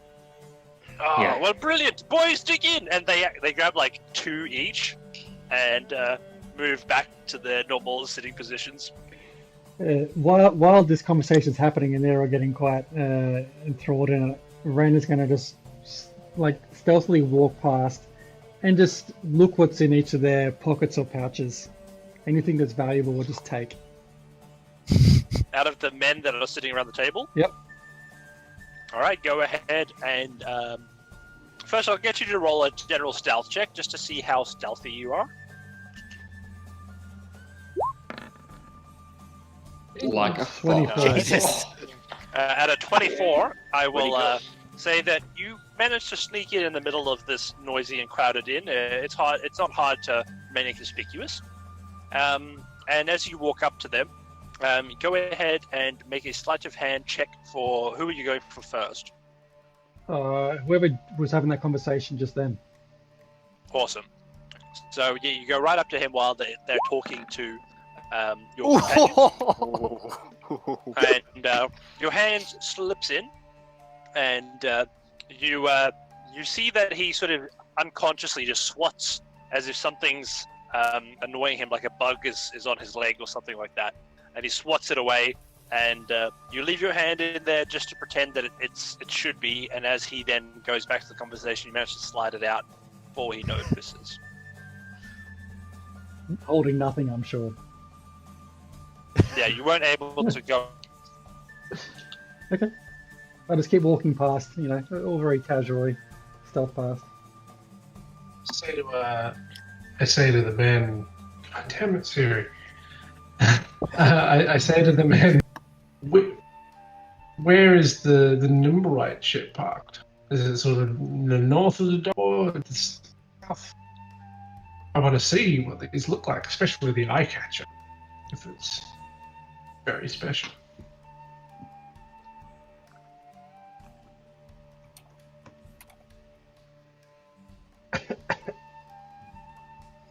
Hey, morons, tell us where the boats are, or we're going to start kicking your ass. As soon as I hear that, I'm going to slowly walk up behind Red Helm and just stand behind him. Lost Robin. As Robin lost doing. Yeah. He's gone! Please No! bear with us while we're having technical difficulties. Here he comes. We're free now, there's no DM. We're just brawling. You're just going everywhere. I pick up Zim and start swinging him around. I dropped out there for a second. All your NPCs are dead. Alright, cool. So you're able to loot them freely without any consequences. Yeah. Did you want to try another attempt at some stealing, or are you Absolutely. holding that as your attempt? No, I'll hold. Alright, go away. On the other side of the table, wait a little while, conversation's still flowing. I'll attempt again. Good. You go to one of the slightly bigger men on the table, Oh, jeez. who is still not like massive, but he seems to have more roomy pockets. Okay, do I need to roll anything again, or just go, yep, I'll take it? Well, that sleight of hand check is not going to get you in anyone's Try again. What's the murder equivalent for thieving? What's the what, sorry? What's the murder hobo equivalent for being a thief? And just rifling the cock hands to everyone's For pocket. anyone who's joining us for the first time to this session, something to be very aware of about Waterdeep is it looks very unfavorably on rule breakers in general. Some of their consequences are considered outlandish and considerably barbaric. For instance, I'm sure, what was the recent one where you guys just lied to a guardsman and almost were banished from the city? Oh yeah, that was Right. That was Flint. And then went double or nothing. Oh yeah, the bribery. The wasn't bribery the gets you 5-year-old. exiled from Waterdeep. Yeah. So it is quite a tough thing, but luckily the dock ward is known to be a little bit, I guess, unsupervised as far as law enforcement is concerned. So the law is taken into the hands of the citizens more often than not. Now, as you reach in with your 6, you do notice that upon your hand entering this man's pocket, you feel their legs clench. And as you look up, you see a man looking at you, and he says, "Now, I don't think you want to be putting your hand in there, do you?" You just look at him and say, how you doing? And take it away. Well, I mean, I've had worse trying to get in my pants, that's for sure. Look back at you. I don't know. What do I do? What does she do? She just pulls her hand back and gives him a pat on her shoulder and say, maybe next time, buddy. Maybe next time. Oh, well, hopefully next time you'll be a little bit more upfront about it, but I'm always willing to shout a nice lady a nice cup of tea or something of the like. Well, let's have a question. Can I ask you a question while I got your attention? What can you tell us? You can ask me as many questions as you like. Fantastic. Fantastic. As he says that, I kind of rub his back a little bit as well. What can you tell us about these Nimblewrights in these ships out in the dock? The Heartbreaker and the Hellraiser. What do you know of them? Have you ever seen such fine specimens of nautical engineering? I can't say I They have. are some of the most beautiful ships I have ever seen. Are you someone interested in ships, or what's the Oh. deal? Absolutely, the ships, the yes, all the sailing in the ships. All right. Well, let's start with the eye catcher. Right now, the eye catcher, probably one of the speediest vessels on the sea. Now, that is a ship that if you were to take it out in the open waters, you would be swimming circles around the rest of them, right? There's a reason it's called the eye catcher, and I'll just put it like that. Now, the two other ships, twins, the Hellraiser and the Heartbreaker, built in tandem. They were designed to be the perfect cosmetic match to the eye catcher, but rather designed to sit behind them and support them as more of the day-to-day vessels, as the eye catcher cannot actually moor in the shallower waters. You know, it's brilliant, absolutely brilliant. But the best thing of all is that they just look real nice. Like, it's not often you see ships with that attention to detail. Most of the vessels I work on, just, you're plain wood, you get splinters all the time, there's some residue, there's barnacles, whatever else. Now, those things kept in such good nick, you've never even seen them. You seem to know a lot about these few boats, and do you work? Are you part of the been crew? fans Do of you them since work I was on them? boys. Right, just a fan. You've been watching them since they've arrived. Yes, I work in and around the docks. I see things coming in and out. Do you know But I'm quite Where interested. can we find them? Go ahead. Where can Where we can lay you eyes find on them? these ships? just go down to the docks. You just peer out into the water, and there you'll see them proud as day. They're the ones that look clean and like they don't move cargo around all day. As I understand it, Towards these the ships. naval harbour. Sorry, you've got this person behind you that's just trying to butt in the whole time. Can you tell him that you and I are having a pleasant conversation, please? Yeah, okay. Please, stay. We'll get to there. Yeah, I've lost my train of thought. Yes. Please. Yes. You can, again, just start with whatever. Tell me about how you came here, what your name is, what you like to do with your weekends. Oh, we'll get to that. Maybe. We've got a few more questions ASL. for you. Have you seen the comings and goings of these ships? As I understand it, there's some kind of gathering of these mechanical humans, mechanical people-looking things around. This looks like it could be their kind of jam. Or a gathering of them. Well, I've not exactly seen a gathering. Are they ships carrying cargo or passengers, or what are they ferrying around? I did see a man who seemed to be wearing like some funny armor, which I thought just didn't look quite right. He was a bit skinny, even with armor on. Now that you mention that, I reckon he might have been one of these nimblers. Nimblers. At the sound of that, can I just pull out my nimble right detector and just see if I get any hits? Not from where you are currently. Okay. Did you happen to see where this nimbler went? Oh, well, it was just I saw it on the bow of one of the ships. I think it was the Hellraiser from memory. You can know it's the Hellraiser because of this distinctive patterning. They both, although have a similar aesthetic, one of them has a different pattern. The nautical symbols are actually more spaced out than the closer symbolized brother, the Heartbreaker. Okay. You said you saw this weird-looking skinny guy in an armor or whatnot. You didn't see what direction he might have gone in, or is he back on? Oh no, on the vessel? he stayed right there on the boat. He never went anywhere. All right.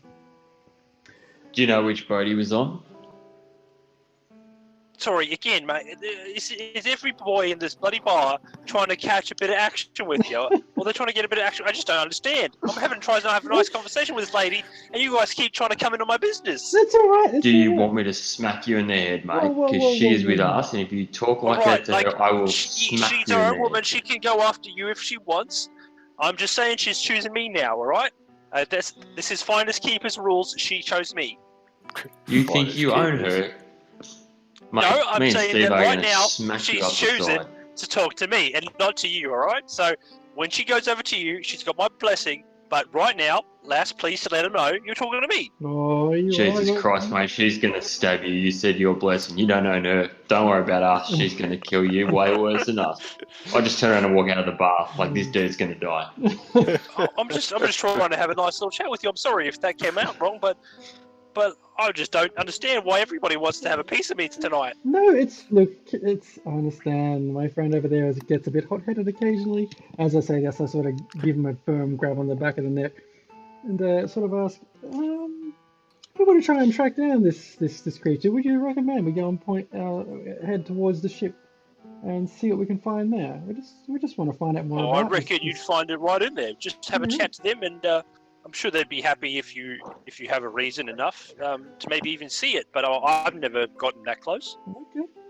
As I wrap up, I'm going to lean across his shoulder, whisper thank you, but at the same time, I'm going to run my hand down and try and thief from him again. Okay, go ahead and roll a sleight of hand with advantage, because I think he's distracted. Oh shit.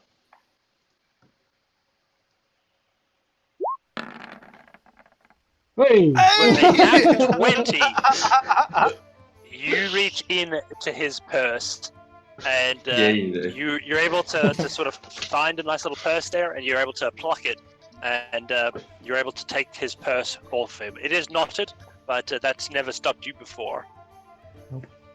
Great. I'll take it. Fantastic. I'll say I may see you around. And I just head off towards the door, I think. Well, I sure hope that I find you eventually. You will. And he goes on ahead. I'll head out. Follow. Yeah. Follow I would out. definitely follow too. Yeah, so you find within that purse about 13 gold pieces worth of gems. Okay. Ren, why couldn't you flirt with that weaponsmith like that? He wasn't carrying anything I needed. This guy was carrying. Ooh. Maybe, maybe Bear, you could speak to Ren about learning some of these skills, acquiring some, wares. Maybe show them the size of your impeccably large vocabulary.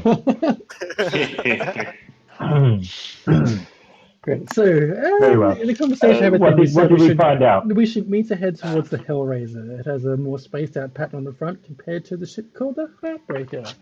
That guy believes has the mechanical things on there, the nimble rats, and we might be able to find out some more information from said nimble rats. Take a wander down Dock Street. We should be Awesome. able to So see these things. you right? guys end up walking down there, and plain as day, you see the decks of these two magnificent vessels docked on the ward, side by side, as you walk up to the Hellraiser and the Heartbreaker.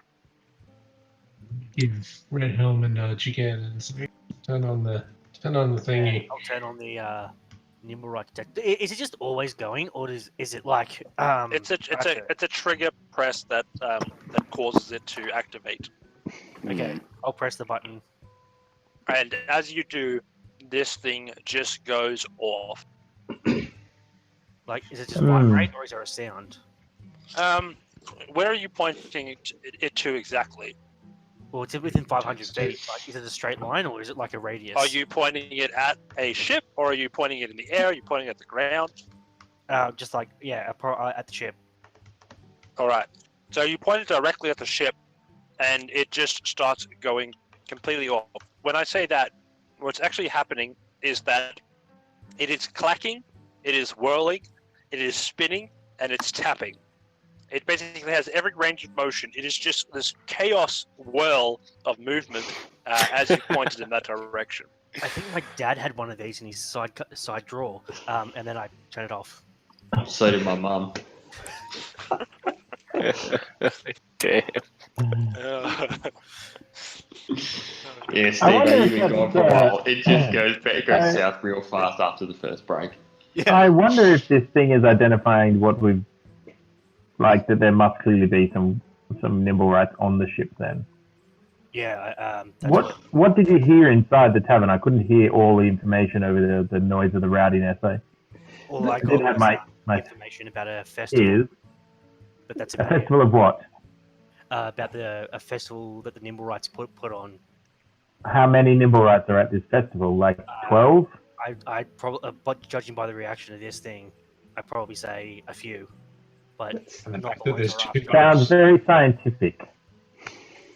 Yep, that's me.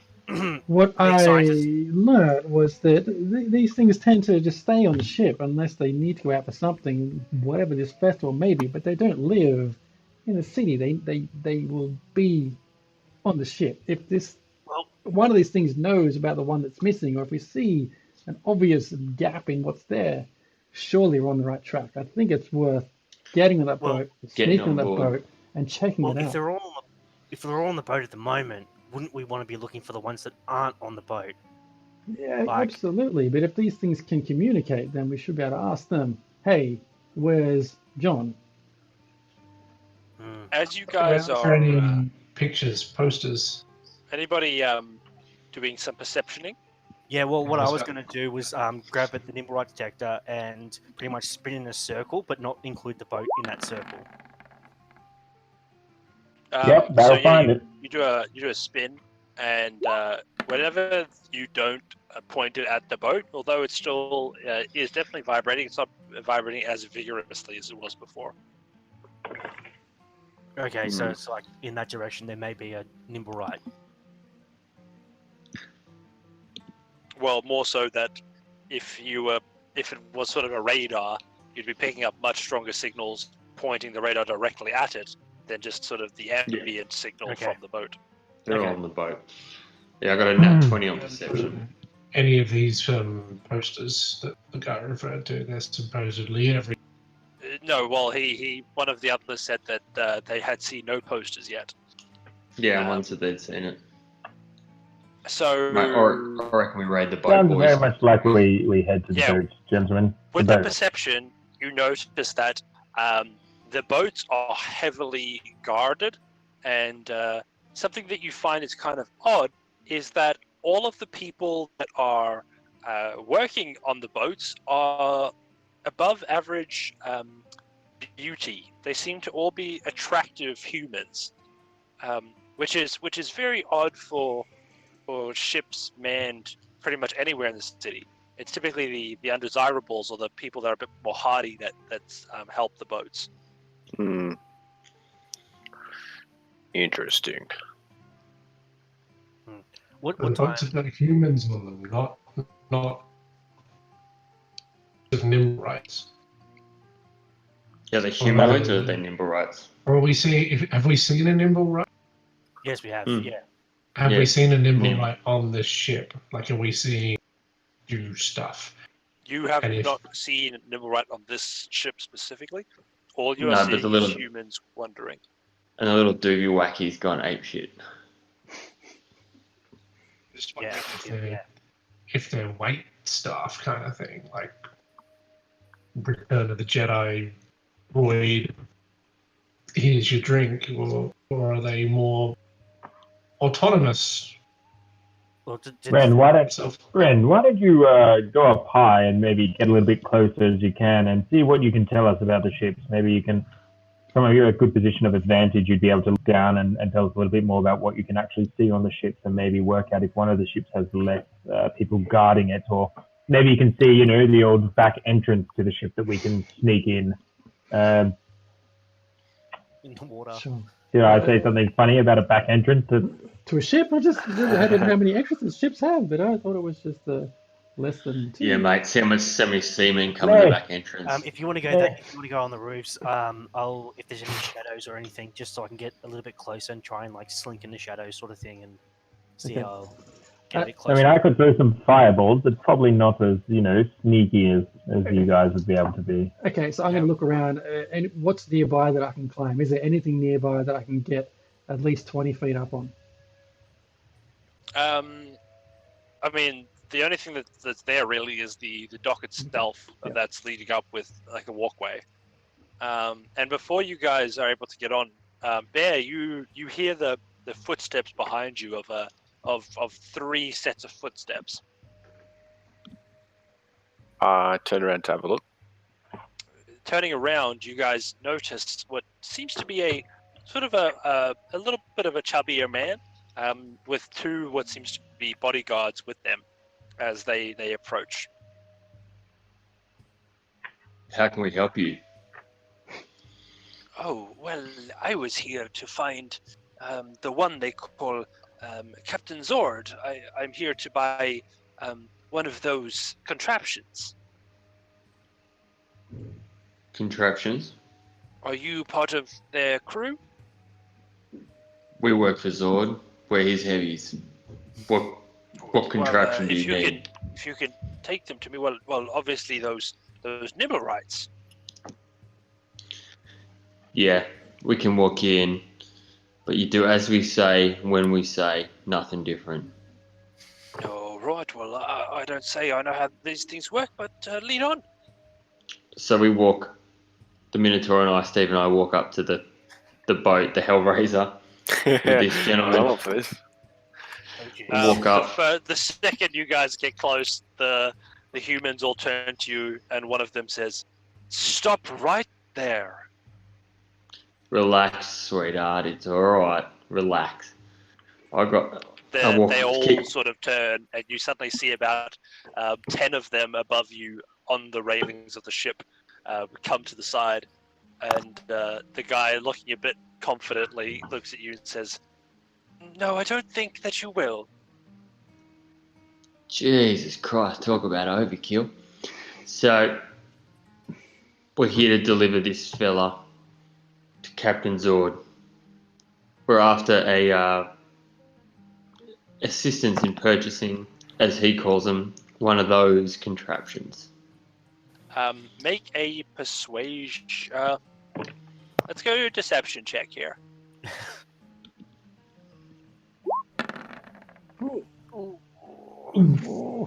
He says, "If you give me one moment, I will discuss this with Zord, and I will let you know what he thinks."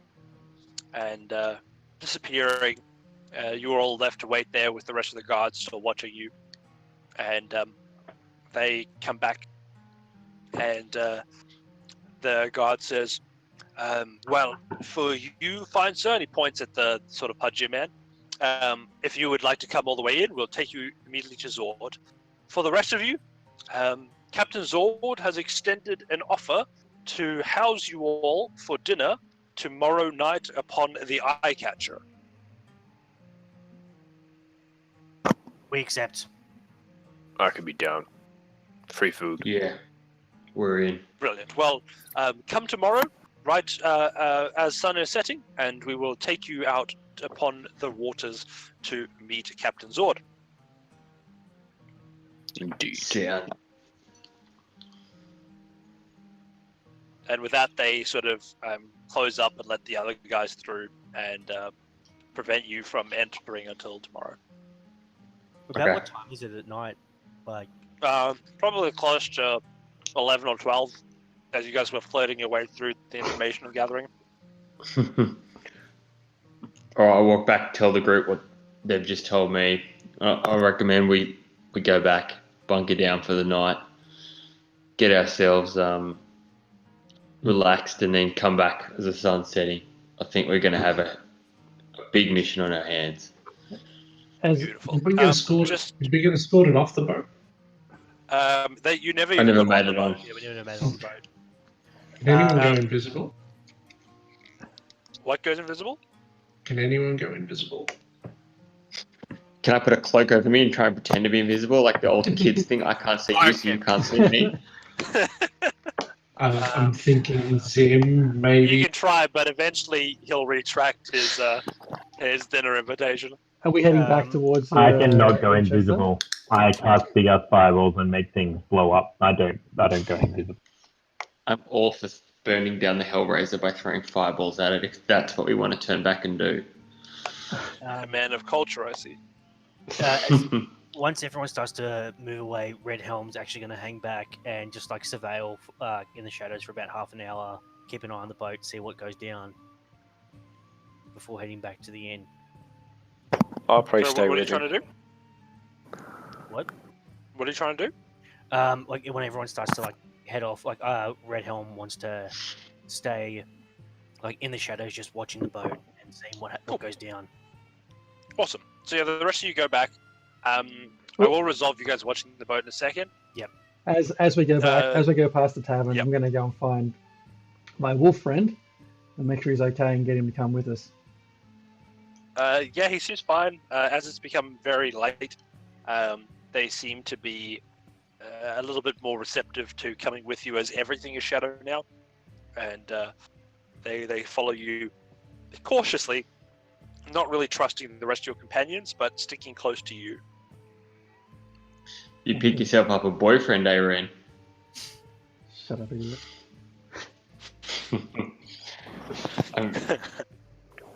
It won't be long before I can get him to kill you. How Yeah, well, I'm long gonna- are people still keen to play for? I can just see that it's approaching 11. I can keep going. Whatever okay. it is. Anybody with that can't stay up till a little bit later, like maybe at 11:30 or something? Yeah, Let me that's just what check you'll in do with for my me. mom. Be there, just be a second. Yeah. Oh, sorry guys. No, my parents say no. Oh, damn, it's a shame. Nah. My Well, wife thanks is for session, saying guys. Been yes. good. Yeah. All right, So so, I'm gonna let me go know back. if there's. Yeah. My mind No, is you go. You go. but my body is Ah, cool. telling me yes. So you guys are heading back. We've got the wolf. Back at you two watching the ship, and anybody else who wanted to have stayed there. You eventually do see the man get off the ship, offloaded, and with them they are carrying between the two guards that were brought with them a wooden crate that they're carrying between the two of them. Steve, do you think we should follow them for a little bit? Yeah, let's follow them. All right, we'll All right. tail them a little bit to see where they go. Stealthily. Stealth. Yeah, we'll just give you like 2 rolls: a stealth check Stealth to check. begin with. Okay. Let's see how this goes. This is. Yeah. All right. So you do well with the stealth. Eventually, I'm a they Minotaur. do look back, seeing the Minotaur. It's as clear as day, and you, by comparison, are also quite well seen. And they just seem to keep walking, a bit weirded out by you guys just stalking them in the night. Eventually, they come up to a group of guards, and you can see them talking to them and pointing back towards the two of you. Yep. I'll walk away.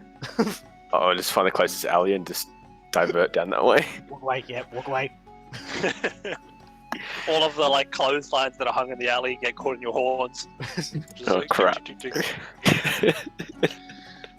And whilst we're back Awesome. at the back of the Winchester Shield, I'm going to do the ritual for beast sense ahead of tomorrow afternoon. What doing? Beast sense? Yeah, I got Spirit Seeker as my totem warrior, so I can Oh, cool. at 3rd level adopt beast sense. So I know that he's got a wolf, so I'm going to take advantage of that. Brilliant. Yeah, that's actually really good. They are very stealthy and very perceptive, so handy trait to have. On that note, Rod, Jeremy, you should now have access to a wolf in the journal, Got that. and you can drag that out. It already has all of the stats in for the wolf, so it should be ready to go for you. Sweet. Is the wolf in the room with you, or is it just like in the pub? Where are we? Back at the Winchester? Troll Skull? Eventually, I hope. Yeah, that's kind of where we were going back. We'll all make it back there for a long rest. Never resolve what a ghost friend was. Nope. Nope. I do not have the spell yet to speak with it. It just has seemed that as you guys have been hanging around building the business, it sort of just assisted you and been a relatively chill companion that seems to be trying to help in it whatever way it can. Dude, don't piss it off. It hasn't asked for anything in return. It's helping us build this place. I just wanted to do like a Yeah. detect. Yeah, can I do divine sense? Can I detect good and evil? You can, and I think you guys have sort of detected. I think Yeah. you did that in the beginning and detected it wasn't Yeah. evil. But it is undead. It sure is. My question for Bear. Bear, did you, in your dealings and just chatting over at the dock with your new friend that you made that was allowed on the ship who successfully got on there, did you get your new friend's name? The one who was looking for Zod? I did not. Right.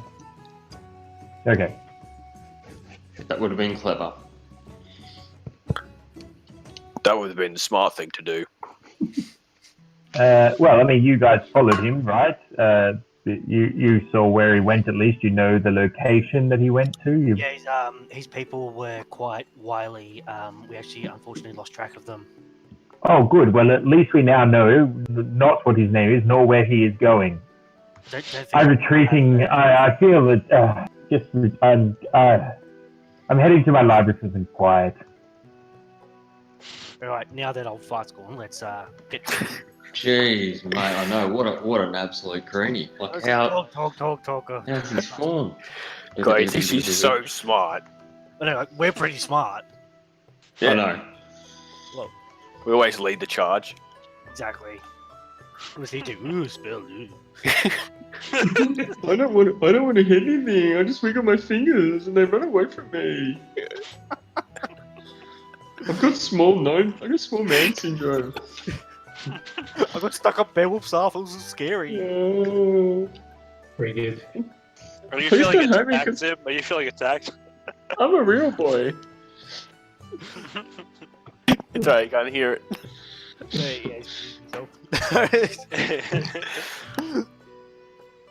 Fantastic. Oh, that's funny. Yeah. But yeah, well, I have the nimble right detector, so that could be another lead that we can follow up on tomorrow. See if we can locate where that guy went to. Perfect. Right, What are you guys doing with the rest I'm of the going evening? You off. guys going sleeping? Also, I'm going off to do my ritual and go to sleep. why is there a wolf in? Whose is that? That's Ren. She's into some weird shit. Just let it go. Right. Okay. Can I go pat the doggy? I want to see it. Go for it. So do I. I want the wolf to bite you. Do Robin? you go up to the dog, the wolf? Oh crap. So what I'm imagining is, rather comically, you're very big. So this is like the same as like a medium-sized dog with a human. You are tapping this wolf as a minotaur, and you're not patting it well. I don't think it enjoys it, but it's also like just trying to bear and grin as you just pat it with these massive hands, just like touching its ears and stuff, just frustrating it. But it tolerates you for the moment. That's Dog. good. Doggy. Where are we? Are we Yeah, back after at a the tavern while, it yet, does- or are we still Yeah, walking? we're at the tavern. Yeah. Okay, great. Well, that's where I think the dog is, right? The wolf. Good. Well, we have a few things to follow up on. Indeed. Also, I think we should try and get to the bottom of why we had a ghost. Like, he's very helpful, but like, I want to make sure he's okay. He, she, they. It. It's not politically correct, Steve. Come on. Oh. The thing. Okay, well, if nothing else is happening, I am going to take the wolf upstairs and find it a bed in my room and have a nap. Or should I say, meditate on that and pretend to nap because I don't need to. Alright, so do we just fast forward now to Oh well. All Red Helm's gonna do is Gaston's gonna write a letter to the reporter, to apologize for what happened, and yeah, he's going to deliver that at some point. What do you mean apologize? He started it. Apologize for any misunderstanding. That he made. You're not there. I'm in my room. I'm writing. Perfect. So yeah, you guys, you can do that in your time, and we'll see if it reaches them in time for the old release of the Waterdeep types. Front page. Is there a Waterdeep Times daily edition? I think this is more of a weekly publication. The technology is just not there yet. Oh, God damn it, Siri. Is there a Waterdeep Times daily edition? The Times, the Sunday Times, the Japan Times. She's pretty helpful. Answering the good questions. All right, so you guys are sleeping through the night? Indeed. Awesome.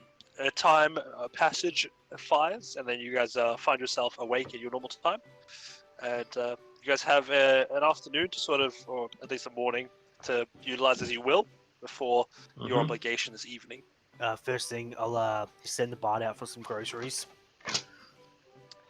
If you know anything about the bard, they are not typically well received by just being asked to do things without their own input. So I think they will refuse you and go back to doing their own stuff. Typical. I try I'm gonna and keep pass tinkering away on the that weapon. ghost a broom. I'm just holding it out there to see if it's taken it. Well, we do have some work crews coming in because we did spend a lot of money to try and start to get this place fixed up. It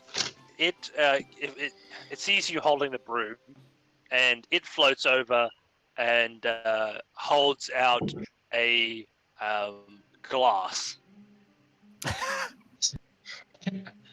Or have we only ever just seen a floating glassware? I don't think it's ever been described as like floating glassware. Your perception of it was in its effect on the world. You never saw it actually materialize. But in the beginning, it was like throwing cups at you, and it was like being real nasty. But it's slowly become a little bit more amicable as you guys have started to fix up the tavern. And pours drinks now. Speaking of which, I've looked back over quotes. 1,259 for renovation, 250 for guild light contract. Well, I think we did sink quite a bit of money, a lot of money into starting the refurbishment of the establishment. How much money was spent? Because I don't. When did you get the money for that? No, it was. We put. What did I have? Jesus, hang on. We go back Treasury Waterdeep campaign.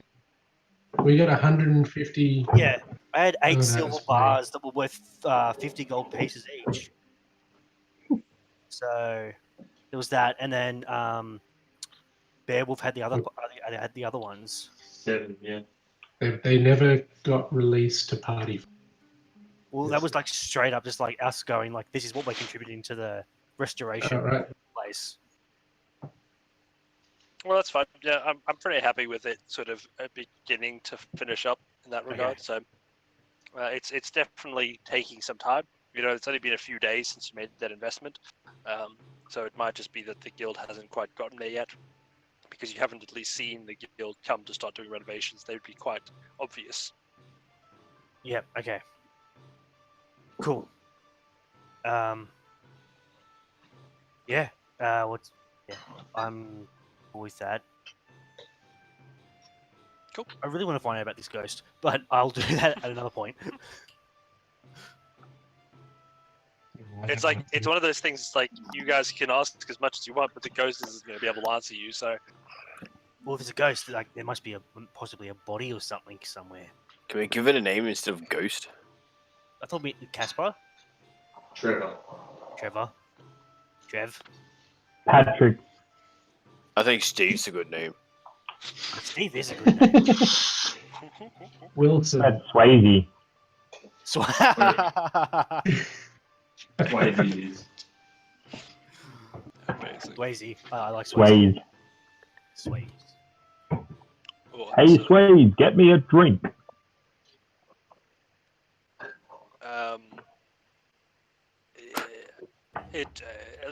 I guess the thing flies over, and it just. How's it gonna resolve this? I'm Put out, Fine. put out a piece of paper and a inkwell with a feather. What it's gonna do is it's gonna go over to the bar. It's gonna grab a tankard of ale. It's gonna draw a tankard of ale, and then it's gonna just slowly pour out, drop by drop, the ale onto the countertop. Okay. Is it like trying to write something with the ale? No, it's just like if a tankard could stare, it'd be staring right at Bear as it drips very intentionally out onto the counter. Bear's not even there. Like, Yeah, what So is who asked for who called for the tankard? Steve-O. Steve-O, yeah. It looks at you like the tankard is just like obviously designed to be shown directly to you. I think you pissed it off. Alright, we'll call it Demi then. If it ain't Swayze, we'll call it Demi. Demi, more beer. It pours a little bit more ferociously. Okay. Trevor it Let's, is. Put a pin in that one for a bit. Alright, what are you guys doing? I'm just hanging out now, waiting until we go and tinkering on that weapon and just hanging out until we go down and hit the boat. Nice. Anybody else doing something specifically, or do we fast forward till we get to the evening? I think fast Nope. forward. I think we could fast forward.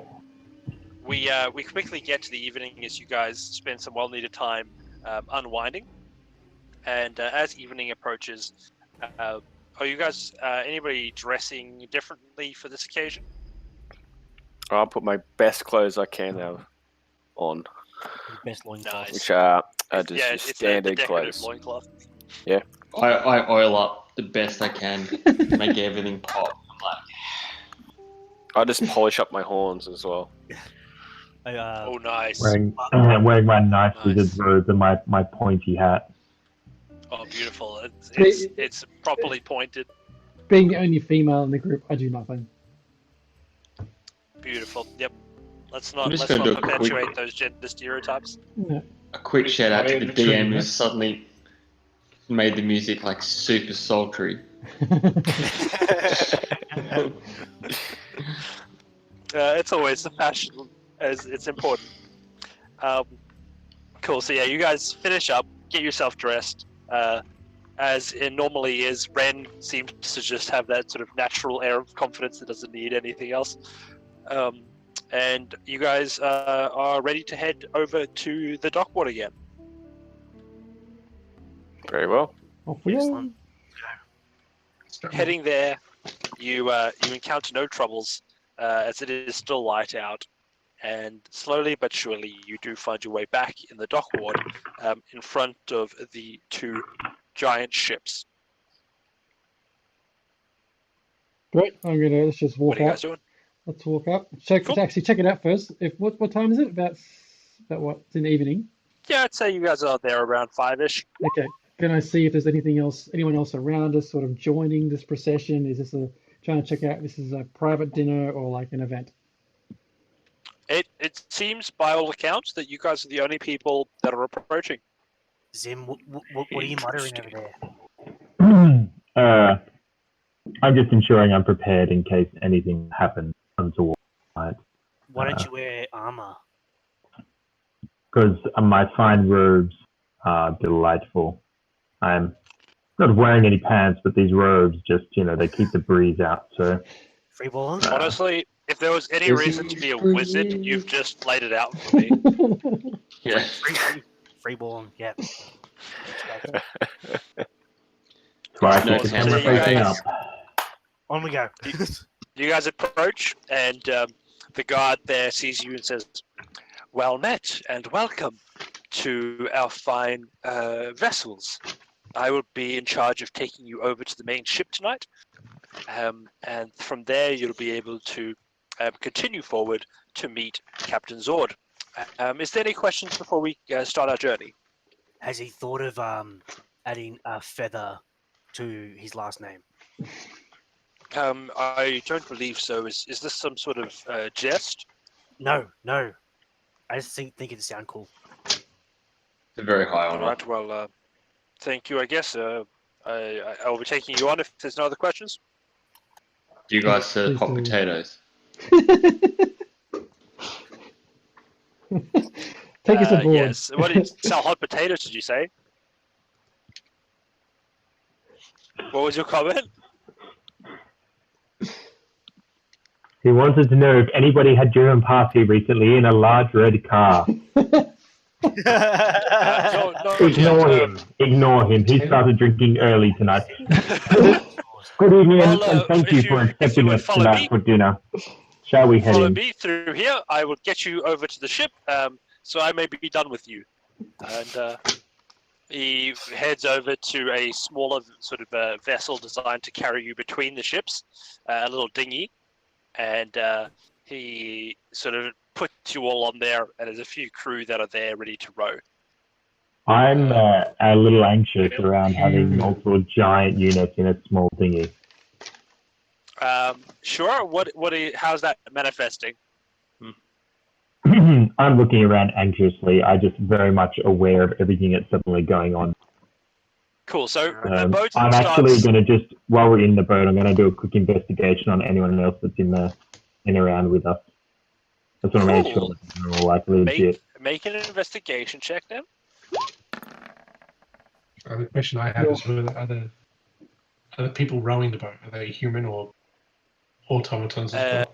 Again, based on everything that you've seen so far, they are just very attractive humans. Most people here just seem like too good looking humans. Like everybody is above average in this particular boat.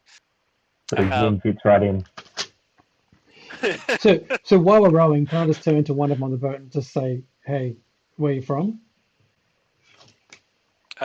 One of the boat oarsmen says, "I am not from here.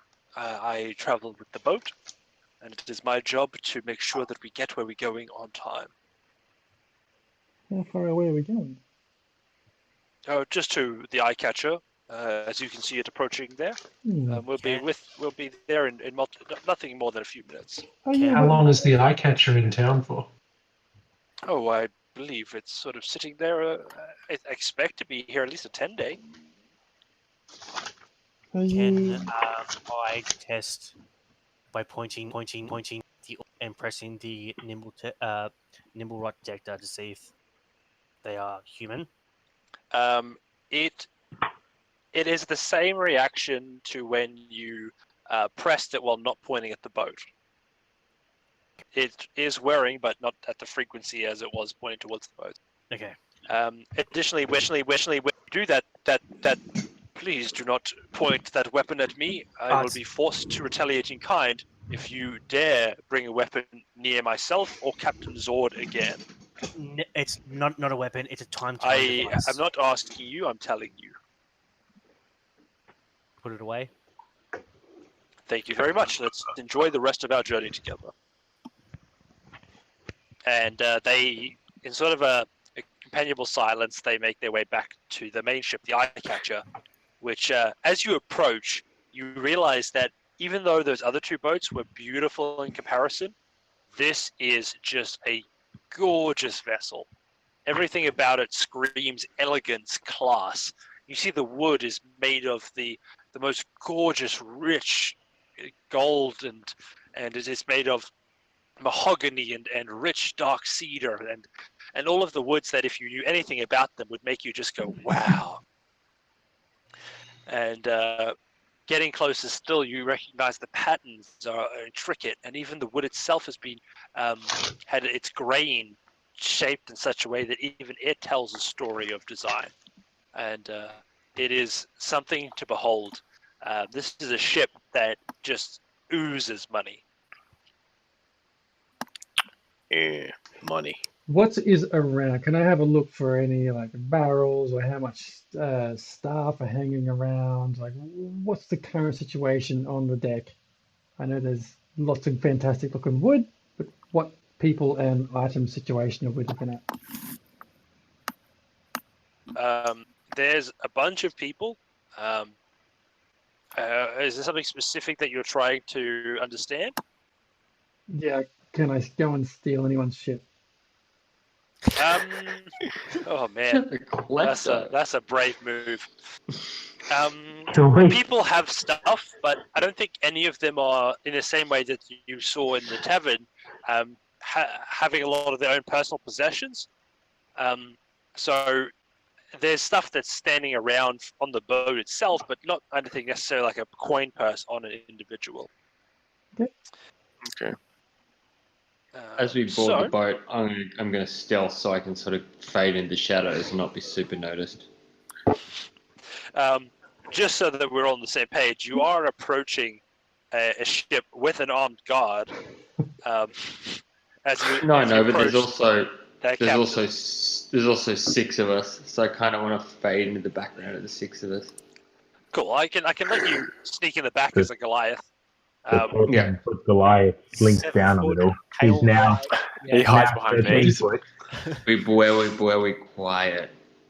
At this point, the guardsmen seeing you sneak into the back and crouching down randomly and crawling along, it's sort of already established that you've lost it. But its boss told it to bring you in, so that's what it's going to do. And it says, what's the story? I was going to say, anyone worried why suddenly mysterious invite to somewhere we probably don't belong? Nah. It's clearly where we belong. Yeah, as you are having this conversation, they lead you to 2 ornately decorated double doors. That as they open, the guardsman says, "And welcome to the dining room.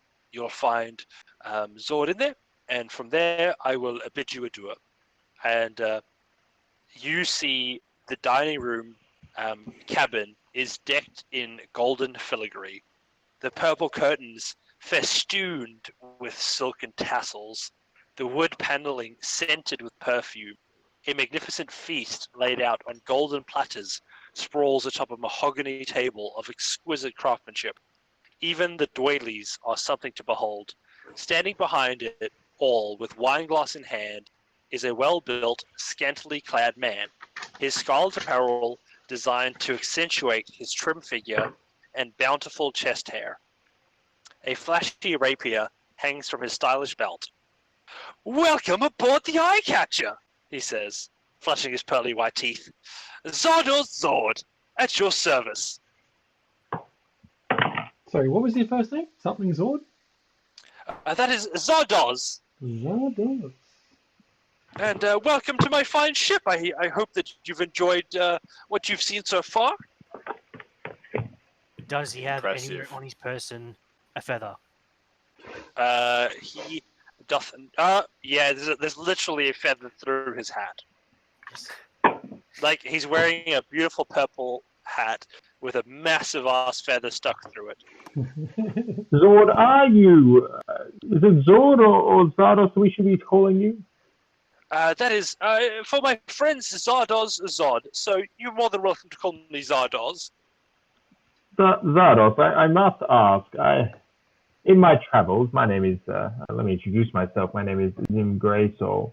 In my travels, I have once met a Zod of the Feather Zod. I notice you are wearing a feather in your hat. Are you of the Feather Zod line? Oh, that was fucking intense. Just gonna quickly lower this music, but yeah. Combat Yes, time. indeed. I've heard of the name, but no, I am the one and only Zardoz Zord. No relation. Well, It's a very impressive ship you've got here. I echo the sentiments of my friend here. It is very fantastic looking ship. It is quite exquisite, and look, the Well, food thank before us you. looks I've delightful. put a lot of money, time, and effort into this bad boy. Is this how you spend all of your time entertaining perfect strangers with an immaculate out, beautiful? Oh, not just perfect arranged? strangers. You've made quite a name for yourself in the city. I'm simply Please, entertaining guests with some renown. Please do tell. What have you heard of us? Oh, I've heard that you've helped some of the local royalty out with a little kerfuffle or two. We've had a few opportunities to be of service to the fine people of Waterdeep. Just Indeed, who would I be if I did not welcome those who came a knocking at my doorstep to a meal, especially those that have helped so many of the Waterdeep folk? Well, I might allow my colleagues to introduce themselves briefly. Kind of. I'm Red Helm. Ravenstrike. How do you do? Oh, my pleasure. It is an absolute pleasure to have you all. I hope you're all hungry and haven't eaten yet. Yeah, let's see. Let's see. Please, and as he does that, several of their sort of servants come in, pull out the chairs for you all, and you see there's a special big chair for the Minotaur with like the table that's actually been built with like an extension around it, so it's like has enough room for your legs. Beautiful. As we sit down, And on it sits like there's like its own leg of lamb sitting on top of it that's not for anybody else.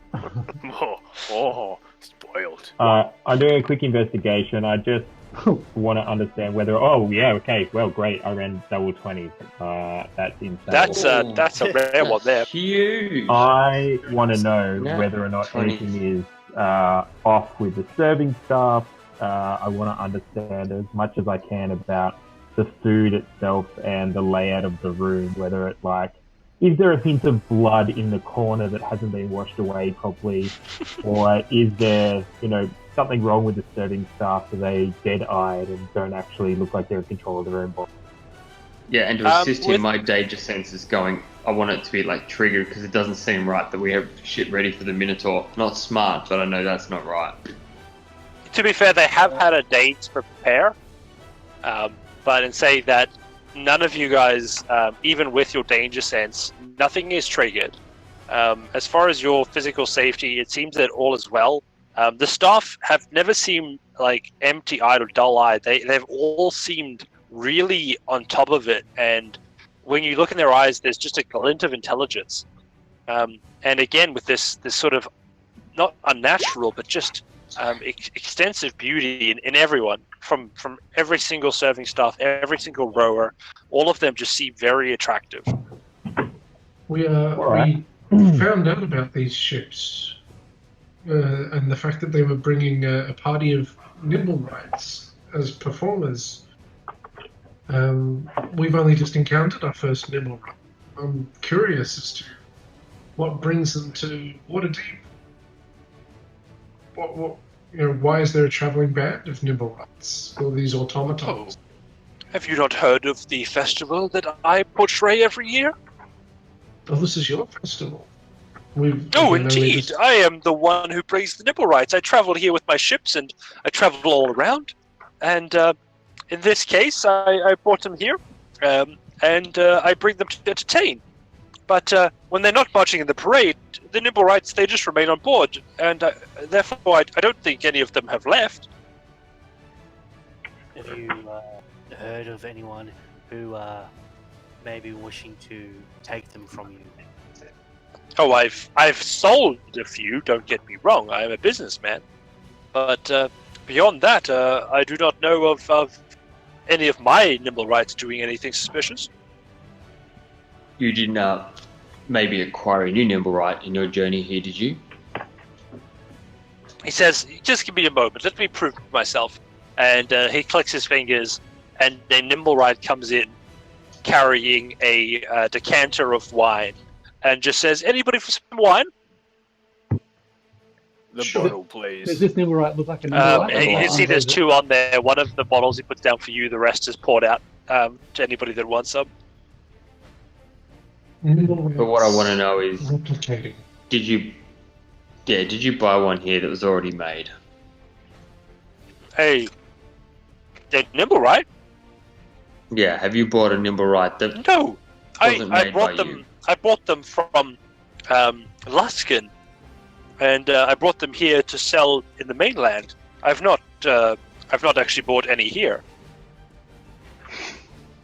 We heard from someone that knows a nimble right quite closely that one nimble right might have made.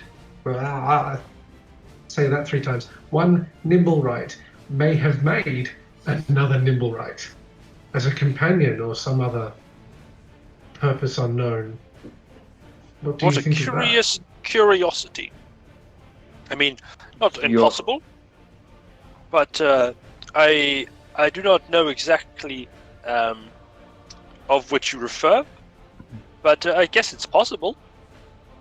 Is there any distinct markings your nimble rights have over everyone else? I believe I'm the only one with nibble rights. If there's a competitor, I have not yet met them. But do you put any specific brandings that may indicate that nimble right is yours over anyone else's? Let me have a Is little there- think. Is there a maker's mark or a signature? Well, as I didn't make That's them, what I'm I'm looking not for. intimately aware with No. exactly the details. You have a logo or something of that nature which brands them as your wares. Your property? Oh, No, I something don't you think tend there's to any way own. to know. I don't think there's any way to know. What about a nimble right going rogue? Have you ever seen one? Do they have minds of their own or are bound by... No, don't be ridiculous. They are simply servants to help us, and as he does that, he clicks his fingers again, and the nimble right just goes back to behind the curtains. They are harmless. Entertainers and servants, the lot of them. How much are they? How much? You're looking to buy one? Maybe. You tell me your Price. offer, and I'll tell you whether you should go up or down. Say 10,000 dragons. Ah, come on. I wouldn't even give that to my own child as a price. That's what I thought. So you're saying that if someone was to have one of these, it would be quite a lucrative item to have and then pass on. What, sorry? It'd be a lucrative item to have and then sell for themselves. Oh, I believe so. I mean, but they would have to spend quite a bit. My prices are not here to undersell the value of these incredible machines. What is it that you need? What is it that you desire that isn't monetary? What else is there? Well, there's plenty of things which are valuable besides currency. Name one. Companionship, a I've got a trinket, whole ship perhaps? full of companions. Mm-hmm. Mechanical companion. You seek companionship, I have a whole ship full of companions. These people don't seem too personable, if you know what I mean. Oh, you've just rubbed them the wrong way.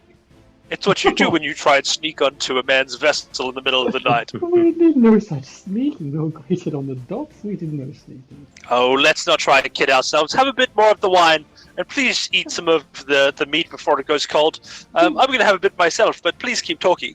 So why is I'm why- curious about Just this. as a point of this note, nimble Red right, Helm is yeah. not eating or drinking anything. And I want to have a chat to Ren privately too. Yeah, so Why- this guy is straight up digging in very politely, but really Yeah. enjoying the food. I'm curious Tim's about eating this his nimble food. right that made another nimble, and if they have to be instructed or bound by a set of it, and this one's gone rogue. How is that Oh, possible?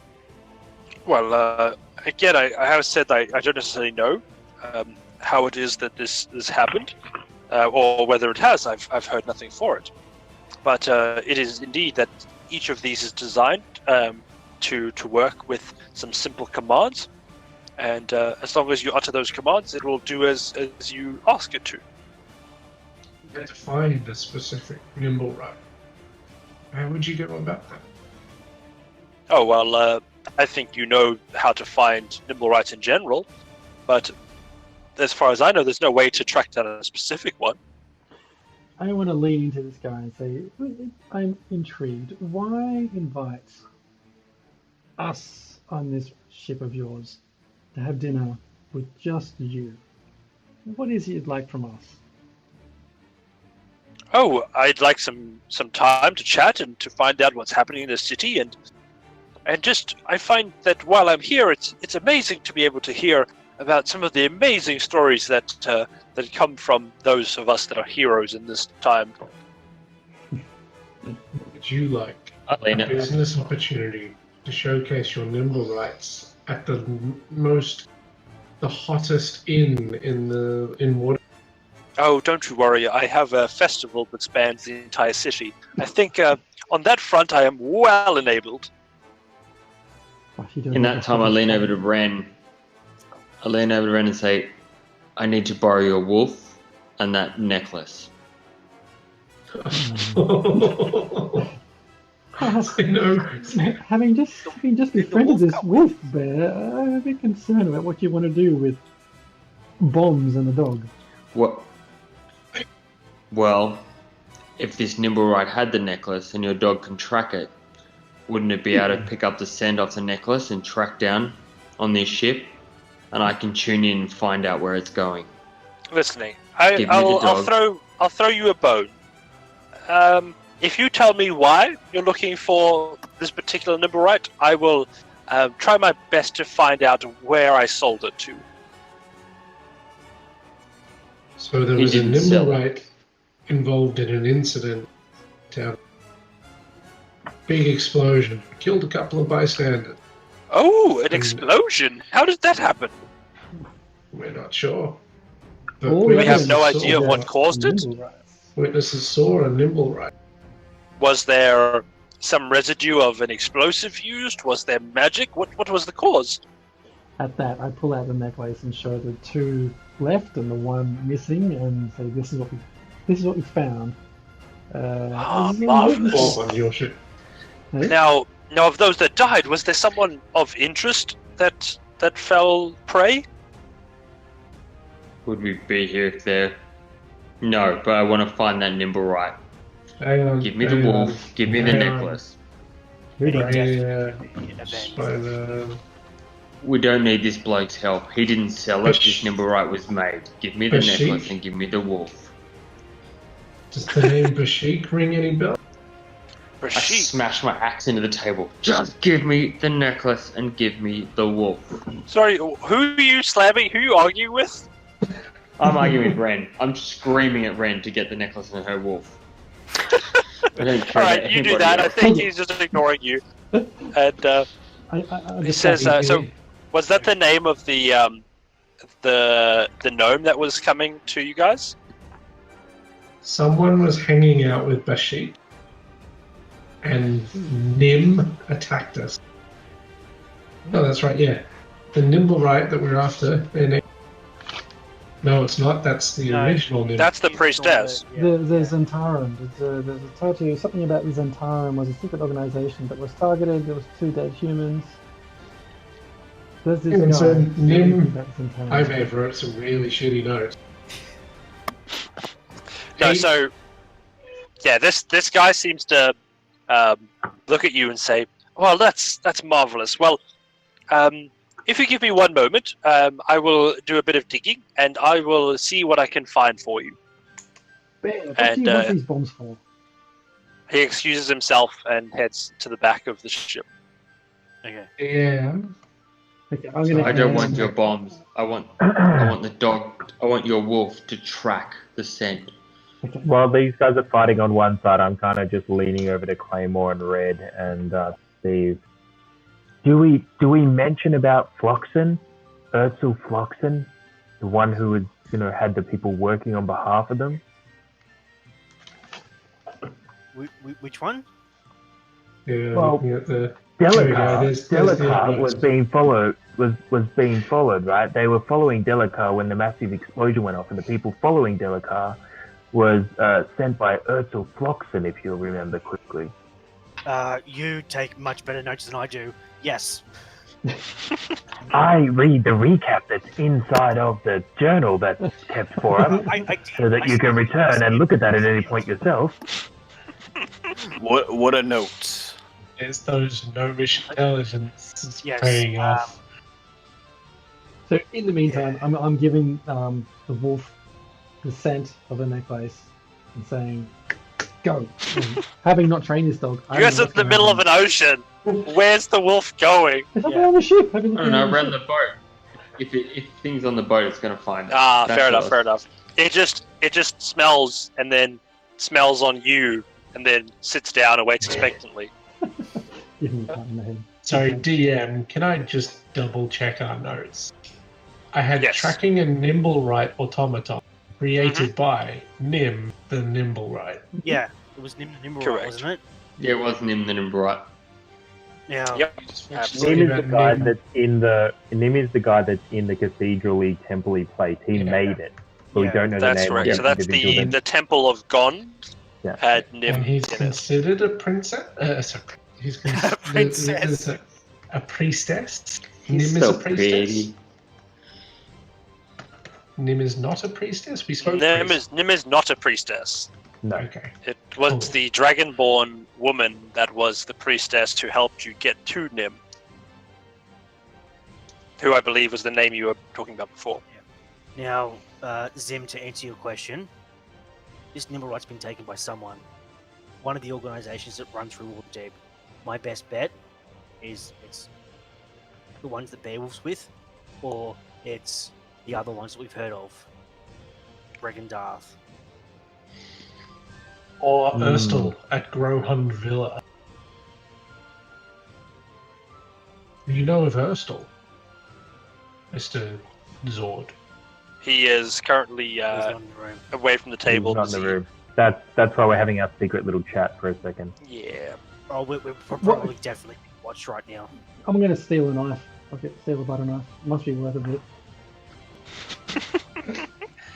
Since when did Ren become a klepto? I know, right? Brings back Ah, memories yes, I back. have found it. I have got a record here. It seems that it was purchased by the Grolhuns, and I can give you an address if you'd like. Please. That would be most helpful. Thank you. It wasn't Erstal, was it? Not by my account, but yes, you can find them here. And he writes down the address of the manor that they are currently residing in. You'll find them there, and hopefully you can get to the bottom of your murderous Nimblewright. Thank you very much for your assistance. Now, Your are you guys going to hospitality. finish eating, or must I finish it all for you? What do you mean? I haven't stopped eating. Oh no, you're definitely fine, but the rest of your group looks very hungry. Don't worry, Can I'll we- eat their share. Can we get a Ah, demonstration cheers. of the Nimble? And he goes and sits down, and he takes another big bite in tandem with you. Yeah, I'm taking. And what's an that? Are you extra- trying to say that you want a demonstration? Yeah, you don't have any new Nimblewrights that want to fight. Oh no, don't be preposterous. I've just said they are entertainers and servants. Can we get a demonstration of the performance? Oh, I would not wish to spoil that performance for anybody in the world. You can wait and see, and maybe you'll be in for a nice surprise as the finale. When's the performance scheduled for? Trying to get through some of the city legal requirements, but I'm aiming for 7 days from now.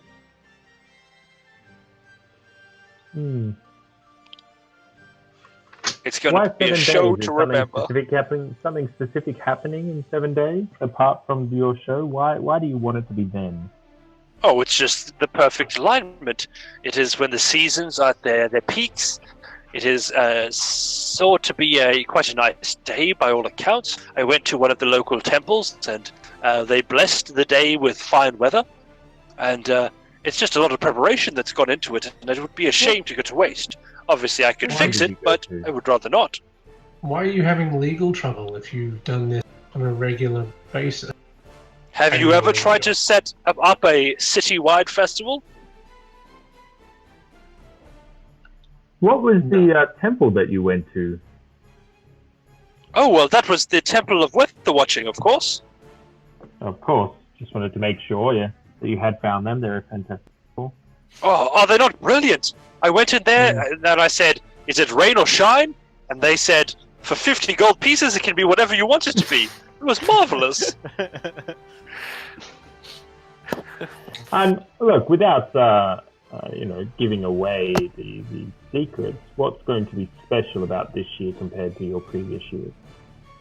You know, every year we try and think about the creative of it and try to understand what really draws people to believe and to wonder what could be. Now, this year we've tried to distill it down to a single thought. You know, rather than what could be, what currently is, but could be done without humans. And that's kind of the exciting thing we explore in this year's show, without giving too much away. Yeah, that does sound very determination-y.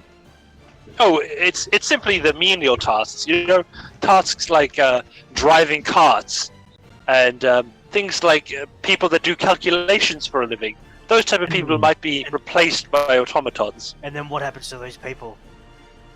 Well, it is something that we will have to consider, but some say that they will potentially get jobs making nimble rights, or maybe they'll be repairing nimble rights. You know, in these things, innovation is typically seen with a lot of resistance, but society adapts. What drives the nimble rights? Is it magic? Is it clockwork? Oh, it's a combination of all of these, as any good technology these days is. It takes a bit of everything. Yeah, very interesting. Look, maybe I could be of some service to you. Have you heard of the Emerald Enclave, Zod? Oh, yes, I know them very well. I'd love to potentially introduce you to them, or at least take your desire for good weather to them. It'd be great if you would be able to send, a representative of yours to visit us with any other requirements.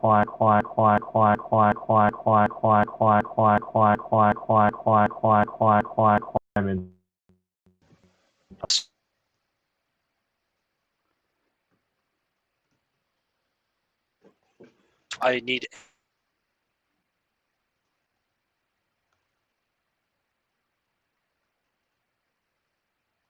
You guys sort of finish up the dinner, and it is marvelous. And for those of you who do eat, the food is delicious. Fantastic. And it is, as you guys are heading out and eventually board off the ship, it is now quite late into the evening, as you were very well wined and dined. On the way out, can I just fill up like a plate, just as high as I can, and walk out with it? Yeah, he gives you a porcelain plate, just stacked as high as you can with whatever you want to take with you. Beautiful. And he says, for such a wealthy appetite, you're more than welcome to some extras. Enjoy. And thank you. You guys get outside, and it's there where you get off that you're back in the dockyards, which is in stark comparison to where you just were. You guys are spending some time heading back to the tavern when you hear a sort of sharp shriek. Look around to see where it came from. I rush towards where the sound's coming from. I'll start take off after Beowulf. Beautiful. So you guys rush in, and as you turn a corner, you see about 5 Zentarum, or people that look to be similar to those that you saw in shrouded cloaks. And they are surrounding about 3 other people, and one of them being a lady who you assume was the one that shrieked. Alright, I Sacred Flame the nearest one. Beautiful. And roll for initiative. Yes! combat. Yep. Are we doing dice rolls, or are we doing just in the chat in the Roll20 chat? With the thing, as long as you select your character, I prefer it to be in the Roll20 chat. Okay, let's go drag my guy into character. My bad. Lovely wisdom save. No, I don't want to. Where's my character? There we go. Red Helm's Oh, initiative. my initiative. Rear! Clerics! Bringing up the rear. Oh yeah. I think I went too early with my initiative. So did I. Yeah, mine didn't go to the turn tracker. 3. That is so on brand for me. What did we get? So, Stevie, if it's Zim got a 6. Sorry, Zim got a Oh, I'm 7. on there twice. What the hell is Sim going on? got a 7. All right, we'll up you to 7. Bear, what did you get? I rolled a 3 to start, and then I doubled up, so I got a 3. It should be 3, not 13. Cool, 3 it is. Red Helm, what'd you get? I rolled a 3 on my initiative. Ooh, rough guys. It's right, you Red Helm understand didn't what it's fuck like. The same thing happened to you last week. Play It's more clear. 20. Yeah, I know. This is what happened when freaking Red Helm killed a freaking drow. No, it wasn't Red Helm, did not kill the drow, that was Snack. Sorry, wrong game, Snake. Ren, you got a I don't 17. know what happened there. Apparently, I'm on the board. So many twice. games. We play 3 games every bloody Thursday, so that's my Fantastic. head in. So good. But the best thing is, it's now become a weekly thing in my family household at Thursday nights. Yeah. I disappear. Everyone's like, oh, it's gone Thursday nights. I'm like, yeah. It's really good to have it like habitually, because now I can just say, nope, sorry, you know this is my D&D night. Yeah. Absolutely. Same, I'm at my in-laws tonight, and I just get up and walk out, and I walked out into the laundry, and they're like, okay, he's going to play D&D. I was like, okay. Perfect. We Hey, just they need bought Steve. me the player's handbook for Christmas, so they Oh, don't that's understand. pretty awesome. Yeah. All right, so we just Steve, you just make sure your character's on the map. I'm on there twice. Can somebody Yeah. remove me? I So don't know what you how do to is use just hover over your name on the journal and then you drag yourself on. And for those of you who already have your character tokens on here, just make sure that they're full health as well. I can see Claymore's. I think it just healed. Yeah, no, I'm a Perfect. And Ren, which one of these two is you? The one with your name tag or the one without? But I think they're the same thing, man. It looks like the one without the name tag. Jeremy? Yeah, oh, am I muted it? Oh no, we've just... Am I not there? Oh no, he's gone. we can't hear you, Oh Jeremy. no. Rest in pieces. I'm just gonna leave him on the side there. Disconnect and Ren- reconnect. Ren is that well stealthed, we cannot hear her.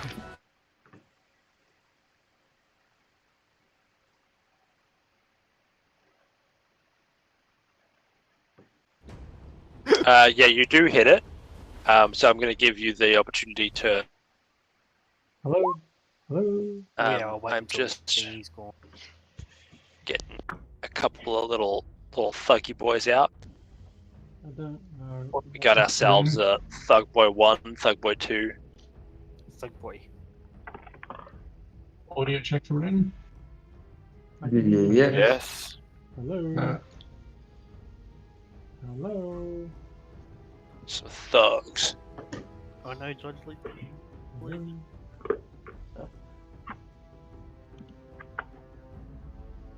And these guys all rolled a nice 2 to initiative.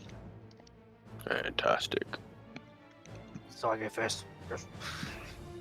2, tab 2, tab 2, tab 2, tab 2. Beautiful. If we reconfigure, descending. Alright, so we got Ren up the top, but I don't know where Ren is in life. Yeah, so which one are you taking flaming? So assuming that you guys are heading up from the top here. Yeah, whoever's the closest. So yeah. There's these 2 here that are there. Yeah, I'll get this one if you here. So he has to make a dexterity saving throw versus spell save 12. 12? Shit. Shouldn't make it a little bit harder next time. Yeah, well, I can't up my spell save. 17 probably makes it, right? Yeah, I'll probably make it. Yeah, no, so nothing happens. Yeah, because it only cantrips, so. Cool. That's nothing. It's not a half damage or anything. No, it's just a cantrip, so it literally just Beautiful. Like, succeed or fail. Yeah. Easy as. Cool. So with that in mind, they take no damage. So on the top of the order, we have Ren. Okay. Well, Ren just said that you may have to restart Discord. Cool. I will let Ren come in whenever they get back. Next up, we have Claymore Raven Strike. It may affect the So stream. I'm going to.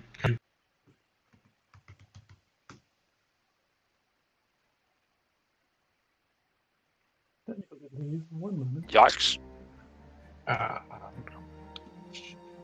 Going. That's a good spell. So 3 creatures have to make a charisma saving throw. And now, whenever they make it or saving throws, they've got to take off of it. Yikes. Alright, so they've got to I'm make also- a charisma save. I'm also not in my finery. Okay, Sorry, no, I'm not in my nice armor. I'm in my fine gear, which means I'm probably also packing some weapons or a shield. So we're You're down to not fists. I'm assuming I mean, not. You We could need have to do taken a smaller weapon, but you probably are right. For roleplay's sake, I love the idea of you just smacking them with your fists. Yeah. But you do still have holy powers, so that's nice. Yeah. Okay. So Ren, are you back? I'm trying to be. There we go. you go. Yeah, you got voice. Winner. We can hear Ren. Yay. Okay. But yeah, no, I'll let you just have your weapons because otherwise this fight's going to be a little Yeah, I was- one-sided. Gonna Um, say, I might shake things up a little bit then. No, 'cause I don't So you don't want to do that attack? I'll save. I will do it, but can I throw a bonus action in for? Sure, you can probably start with that bonus action if you want, and then do the pain. Okay. Thunderous Smite. And I'm not going to get any closer, so I prepped Thunderous Smite, and then I'm going to go. Oh no, because they're both concentration. One's going to Yeah, cancel the other. only- No, I'll stick with Bane. Only one. Cool. So, going from left to right. So, which 3? The top 3 or the little guy? Cool. Those 3. Excellent. So, starting at the top and going like reading left to right, we've got a 4 here, a 14 here, and a 15 here. Against does it say? Sorry, spells. And is it charisma 12? Right. So, only the one gets affected by it. So they get reduced rolls by a d4. Is that right? Yeah. Excellent. So I'll mark them with a little token. You'll see them with the little death zone symbol on them. So back to Ren. Do you want to have a turn?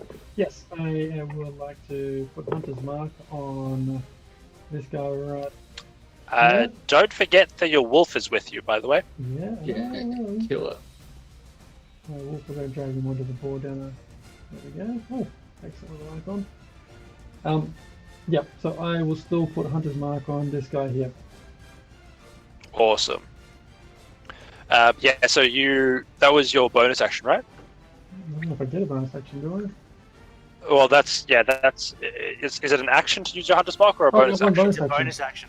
Bonus action. As a ranger, Yeah, so you can still fire your like an attack if you want. Okay, then I will fire at the guy at the front here. But did you put your Hunter's Mark on this one or this one? Oh, sorry, I'm going to fire at the guy at the back that I put Hunter's Mark on. My bad. Sounds good. I just want to make sure that Yeah. you want to do that. Yeah, so that makes sense. Go ahead and roll. Oh, going nat 20. That's That's an an 11. Is that it? It's not quite going to do it. He is able to just step out of the way, but you have them Hunters marked. And what I'll let you do is that after your turn, I'll let your dog your wolf just follow your initiative. So you're able to send them out into combat as well. So I can send him out now.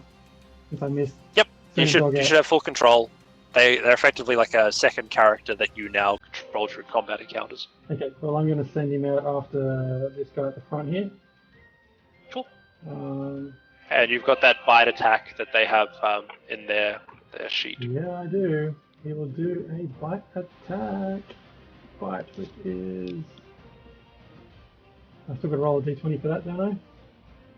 Yeah, so you can just click the sheet if you want. Oh, I haven't put it open. Or Oh, right. Okay, cool. Nothing. 9. Okay. Misses. yeah, so the nine doesn't hit, but you do at least have them sort of next to it now. Yep.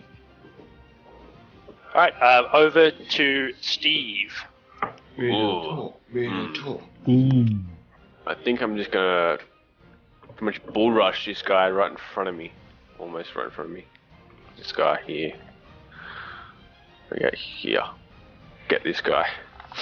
Nice. Next to me. I'm gonna use my horns against him. You will get advantage if you flank this guy, but up to you what you'd like to do. Actually, yeah, I'll go for him, actually. That's a good idea. Go straight for him. Yeah, go for it. I'm gonna use my horns, basically. So... Beautiful. With a 13, you managed to hit. Beautiful. Did that do my damage? No, that doesn't do my damage. That's alright.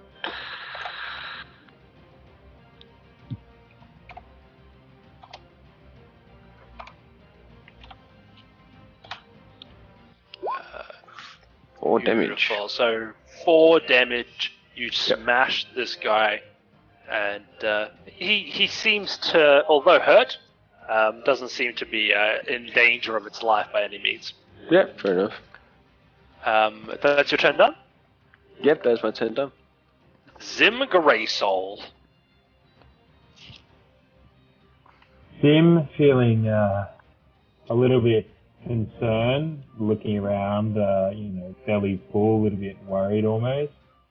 I immediately cast Mirror Image, and everybody suddenly sees that there are now 4 of me. Nice. Jeez, I one also wasn't enough. Take a step back. The 4 of us all just take a step back as well. We're now currently hiding behind. Wait, where's the Goliath? Or our which tokens are our big guys? One's down here. We're doing There you go, this one here. We take all 4 of us step backwards behind this, and we're now in half hiding behind a friendly unit. Cover behind. Beautiful. Essentially, if somebody tries to attack me, I have the opportunity to roll a d20, and if I get a high enough number, they attack my duplicate instead. Nice. Good stuff. That's your turn. That's my turn. Red Helm. Alright, bonus action, I am going to cast Spiritual Weapon. Oof. Nice. Yes. There we go, that one. Put the thing up in chat, I clicked on the wrong window, that's the window I want. You might go through. Is your spiritual weapon a feather sword? Please. No. It is a giant Ashley J. Williams from the Evil Dead franchise with his chainsaw arm and his boomstick. I'm going to summon it right next to this guy. Nice. I am going to hit him with it. It's a d20 plus whatever the spell attack modifier is. Oh, 4. Okay, here we go. Big damage. Oh, I love how you went and it threw a really hard dice. Yep, that hits. Okay, excellent. Damage for that is 1d8 plus 4. Not a massive one, but it's only a bonus action, so 1d8. D8 plus 4. 7 plus 4 is 7. Oh, so it's 11 points of damage to that guy. Or the bonus action. Is he still alive? Wow. Yeah, but good job. Okay. And was this one at the front, or this one here? It was this one here. As the Okay, cool. So my spiritual weapon is just there. I don't know how to get a little thing. Yeah, cool. What I'll do is just for the sake of today, I'll draw like a little yellow spectral just line that can be your sword. Okay. If he's still standing, I'm gonna rush up to him, and then I'm going to smack him with my warhammer. Hit him! Yeah, that's the new spiritual weapon. Great job. Yeah. Well, spiritual weapons concentration, so I'm just gonna keep that up and then. What are you concentrating on, Jesus? Ashley J. Williams. Roll 11 trophy slap damage. yeah. Ooh. Guessing I don't. Yeah, get with that 6, unfortunately, you do not But hit. I'm going to channel divinity and use my guided strike to add plus 10 to that to make it a 16. Oh yeah, smacking down the law. Go ahead and roll for damage. Roll the dice. It's that moment when you kiss your holy symbol, point it in the air, and be like, "Thank you, big man." Yeah, pretty much. Yeah. Okay, so another 3 points of bludgeoning damage to him. Beautiful, -3. You can see that you barely managed to miss breaking the skin on this particular enemy. I'm gonna beat this motherfucker like a drum. And hopefully we'll see Beowulf be able to deliver on that promise. Oh yeah, boy. I have been waiting to do this for so long. I would like to rage, and I would also like to recklessly rage. So I am going to come down here and then do a nice big left-hand turn and slam into this bloke. With Nice. Will my... you rage and then roll? I have a reckless attack. And we ain't checked for no traps. Did Sorry, it's anyone the second throw one. something to check for traps? So it's Why- reckless. why so is it- it's with why advantage. Because I hit it twice because I'm retarded. So it's the first one. It's reckless attack. So it's 22. Beautiful. Go ahead and smack him. Wait, are you Oh, no. the person you're smacking, is that the person we're rescuing? Nope, the person you're rescuing is the back here, the noble. Oh, okay. Yeah. Well, that's what I was planning. So 8 points of slashing damage. Beautiful. So yeah, in a rage, you just bring this axe down, cutting in deep to this thug as you continue your just brutalization of these poor enemies. At the end of your turn? Screaming, yep, I rage, I roll, and fuck the traps. Beautiful. To help you out, this guy's going to come and run up behind you, and it's going to begin giving you some assistance with, killing you, I guess. So they are going to start off by yelling, "Well, you should have trekked before you came after us." And it's going to roll 2d20s. Actually, 2d20s per attack because it's advantage. So those are both 9s plus 4. So those are 13s in the first lot and 11 for the second, which I imagine doesn't hit. Both miss. No, both miss. Oh, excellent. That is really good for you. Next up, the other one is going to also run around blocking you from escaping. And it's going to try and do exactly the same thing, bringing down these double weapon attacks. So the first one being a 20, and the second one being a 22. Yeah. Those both hit, I imagine. They do. So slash 2d6 plus 4. And bringing it down for 10 points of bludgeoning damage. So taking that to 5 for me. Yep, that's fair. That's the beauty of being that barbarian. Yeah. Next up, we got the thug here with the wolfie. It's going to attack the cow instead of the wolf because that's just a natural instinct. And D4, D4 penalty. also I'll roll bringing a down. D4. They Yes, so it's going to roll 1, subtracting it. So slash roll 1d4. 4. That's great for you. Yeah, ignore Mark's. It's all claiming as well. Yeah.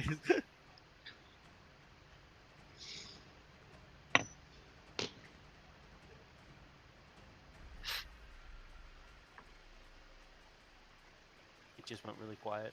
Yeah, what's going on? Yeah, I know. I think the DM disappeared off the face of the earth. Again. Roland! Yep. Okay, quickly. Let's loot the bodies. Apparently, I found a plus 27 great axe. It's amazing.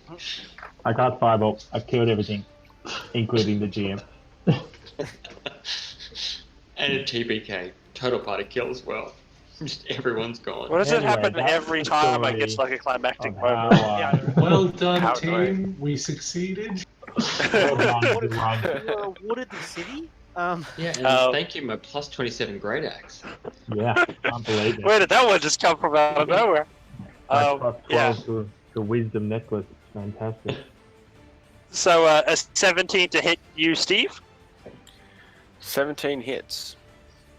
Awesome. Even, So- even with minus, Minus 4. even with minus. Yeah, so his 2 hit is plus 4, which I didn't add to that roll. So it actually just made it, it nullifies his plus 4 to hit, basically. So it's only a 17, not a 21. Right. Um,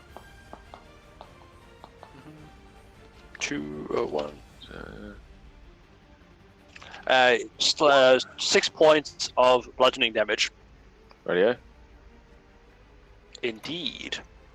Over to the little skinny thug, who's also a werewolf. Also going to continue to bring the thunder with a. Is that a 16 to hit? A 16 to hit, yeah. And hitting you for 6 points of bludgeoning damage down to 3. Cool. And the last of the thugs, in a rage of frustration, as you guys seem to be far more competent than they were expecting, tries to get some red helm attacks going, and is going to hit you for 21 to hit, Nah, doesn't hit. Nah. and hits you for 6 points of bludgeoning damage. Okay. Cool. Doesn't hit. I can do this all day. Yeah, I ain't scared. Next up, we have Ren at the top of the order. You beauty. Oh, come on, Rim. Alright, my wolf friend here is going to bite attack this guy next to him again. Yep. It's a little better. And 19 Roll. does it. Shit, you know what? Just click the word bite.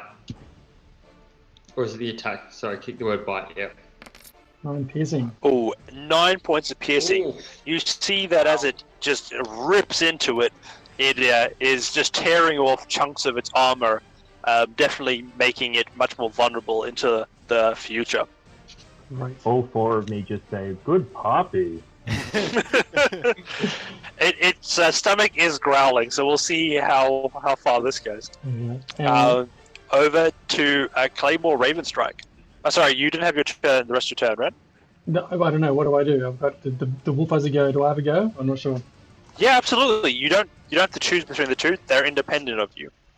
Yeah, dude, you just play 2 characters now. Okay, so Could so you that's, I've roll still got for my turn, right? initiative for the pet in future? I'm not sure. Separate initiative. It's much easier just to say they have the same initiative as the player. Otherwise, like I'm down they with have that. to like in between the two. Okay, so this guy here who has Hunter's Mark on him, I'm having a shot at him. And is that this guy at the back, or is it the guy on the front? It was no. It was you moved him. That guy. Okay, yeah. cool. That guy. I'm just gonna make a mark on him so I can get a this target mark. Yeah. That's So I feel like that hits. Yeah, with that 25, So you good. definitely hit. Right. The sniper of the group. 12 piercing And damage. boom, 12 points of piercing damage just making this guy regret ever picking up a sword in the first place. I think that's without the Hunter's Mark plus 1d6. Yeah, you plus the d6. Don't forget. Yeah, you got to add that as well now. For anybody that's watched Critical Role, I feel like Jeremy's our Taliesin Jaffe, who just pulls out like the greatest rolls of all time. Oh, look at that! Yeah, just 20 Ks. 18 piercing damage. Yeah, so with one Point. well placed shot, you manage to hit one of their like veins, and blood just starts pouring out of them as they sort of grab their neck, wondering what happened to all of their vitality. Claymore, it's your go. So that guy's still up. Yeah, none of the enemies have fallen yet. Is the guy that you just said the vein hit him, is he bloodied? He is very blooded, yeah. Okay, just double checking. Waste what I'm about to do on someone that is. On Yeah, so this guy up here, quite damaged. This guy here, quite damaged. This guy here, pretty damaged now as well. This guy here, like, they're all pretty damaged except for this one that you're next to. So, I'm coming up behind him. I'm assuming I. Because he's currently engaged. You are... Because there's more of them around, it's just cancelling out the advantage that the others have, but it's currently 3 versus 2, so you don't get advantage. Advantage. Okay, channeled a bit of a vow of enmity. I get it. Yep, I mean, that'll do it. You won't give it That'll to me. do I it. hate it myself. I'm rolling just at the moment. I'm going to dump a whole heap of Divine Smite into my fist. What's that thing that just popped up next to the noble? It's a Lady noble that woman. screamed.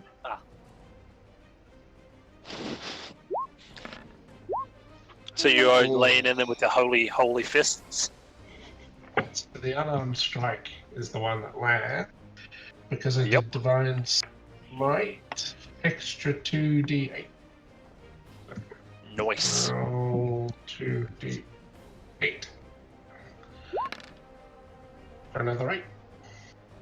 Oh, that's beautiful. So a total of 12 points of damage? 12, yeah. Nice. Damn. So yeah, you guys are sort of systematically taking down this whole group as a well-oiled fighting machine. If this whole bartending thing doesn't work out, I think you guys got a career in combat. And Right. with that, we have Steve. Well, I'm gonna pull out my great axe and take out this guy right in front of me. Nice. Show the I love the business. confidence. Let's do it, Steve.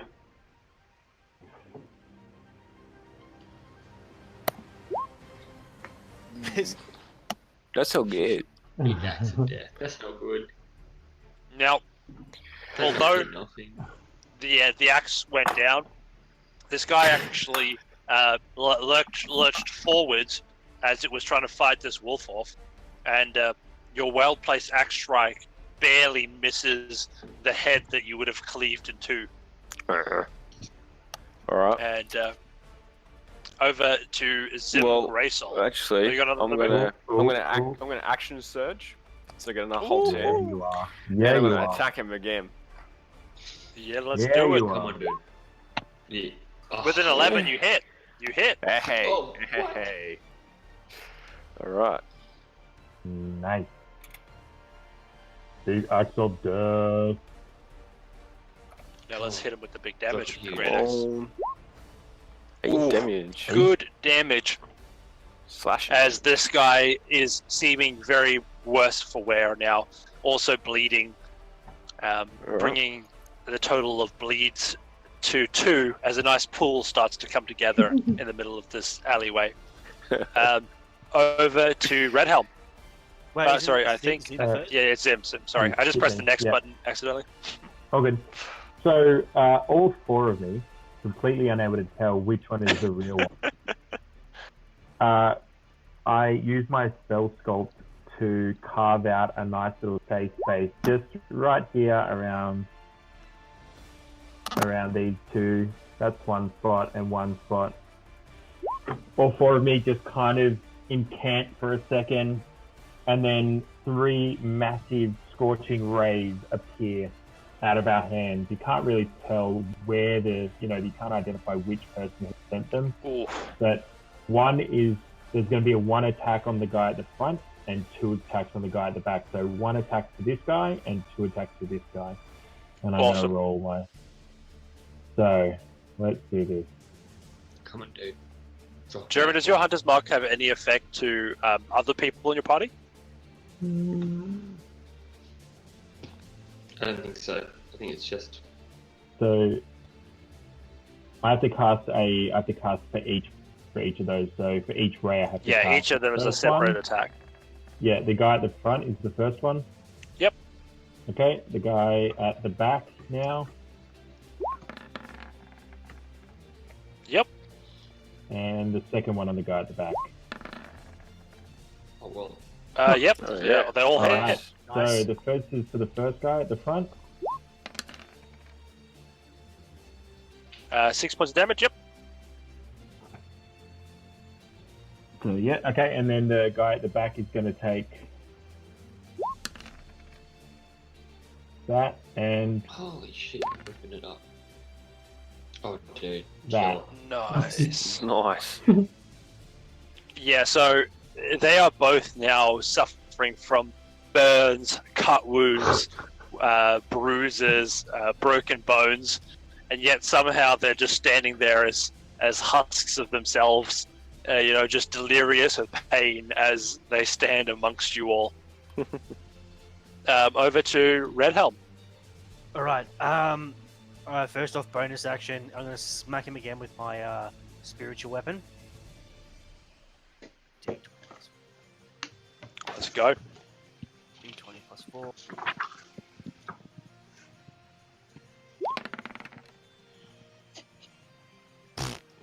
Nope. Yeah, the purple light from your weapon misses it as it glows there in all of its, radiance. Yes. And after seeing that miss, I'll just shout out to the group, keep one alive! And then, what am I going to do? I'm going to guiding strike this one. Right there.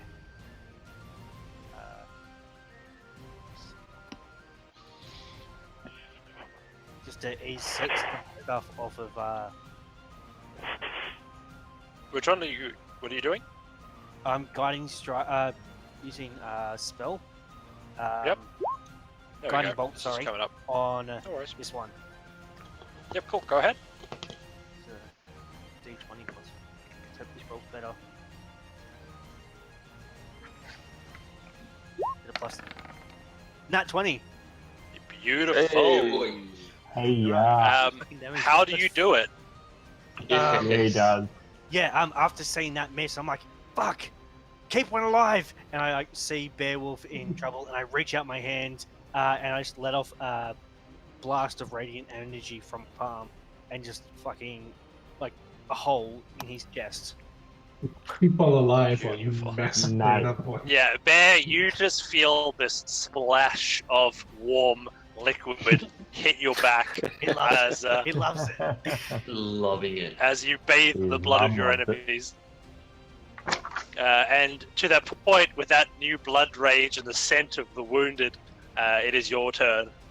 As I see Love fire it. having ripped through him, blood is just pouring over, dripping down in my eyes. I taste it, still raging hardcore. I'm going back in for a reckless rage attack on the little skinny runt in front of me. I swing that. Yeah, you And do. it hits. Yeah, you do. Damn. It's the blood spray that did it. 14 plus 8. So that's That's what's with- that, that's with 22 the- points. Because that's with the crit. Yeah, well, that so was I was reckless. That's advantage. So Oh shit! Yeah, fuck yeah. So with 22 points that, plus how do you want to do it? Oh, I Oh, just- dang! just in that scream range, just swing it like beautifully and just smash it in the side of his head, just cutting it clean off. And just like that, it just falls in two separate piles as the head rolls. and the body slumps to the floor. I just swinging around in a circle like this is my bloody festival. Like I'm high on the blood, just dancing around. Just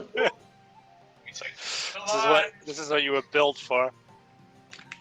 So, in sort of desperate retaliation, or I think a sense more of a sense of self-preservation, this last guy is gonna try and run away.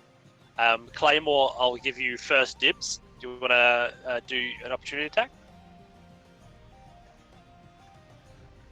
Claymore? Yeah. If he says no, I I'll can't do do anything. No, I can't do anything special, so I just get to hit. So lash out with some fists.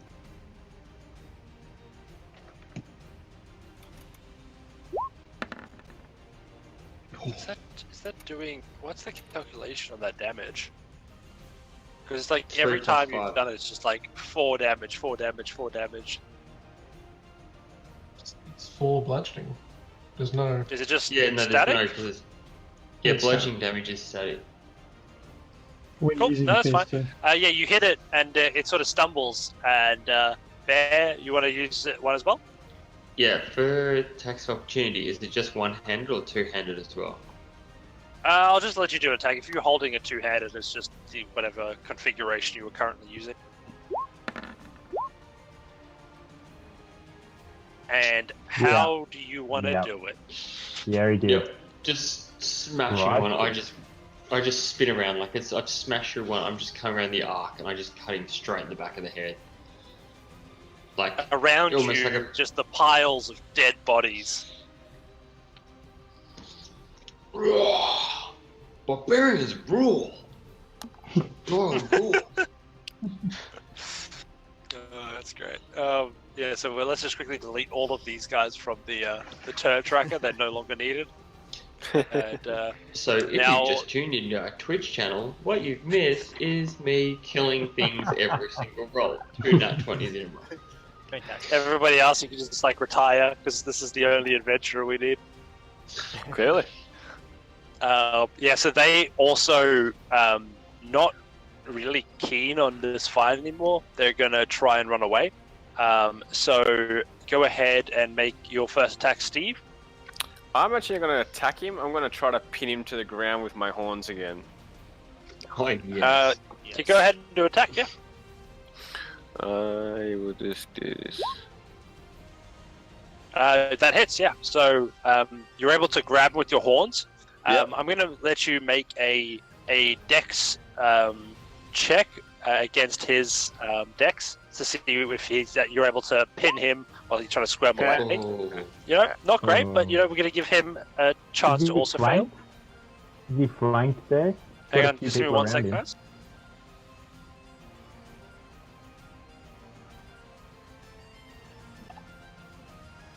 All right, so you're pinning him down. With that, you not too great. Let's see what they do. 16. So they are able to square him out of the way. But you can go ahead and roll for damage if you want on that horn attack. Yep.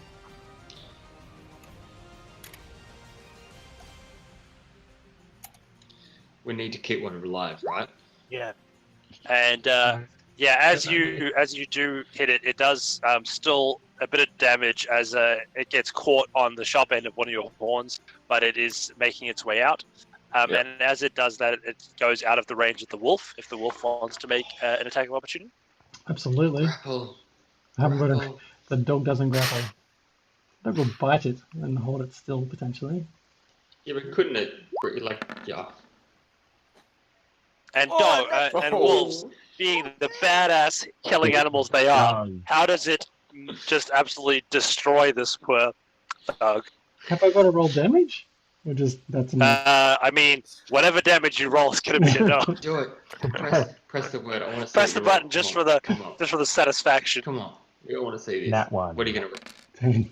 Oh, Beautiful. 10 points of piercing. How does So- your wolf take its first life? The wolf just grabs its throat and rips its throat out of its neck. Savage. Is it 20 It's just- damage? Is the Just crit? gone. Does it start No. eating the body? It's added on. And Ah, next too late. up, Okay. we have, so that guy's off the order, which is really convenient. This guy's dead. The last remaining enemy, no surprises here, but it's also going to try and run the hell away. So we trying to So, keep Red one Helm, up? Yes. what you got? Oh,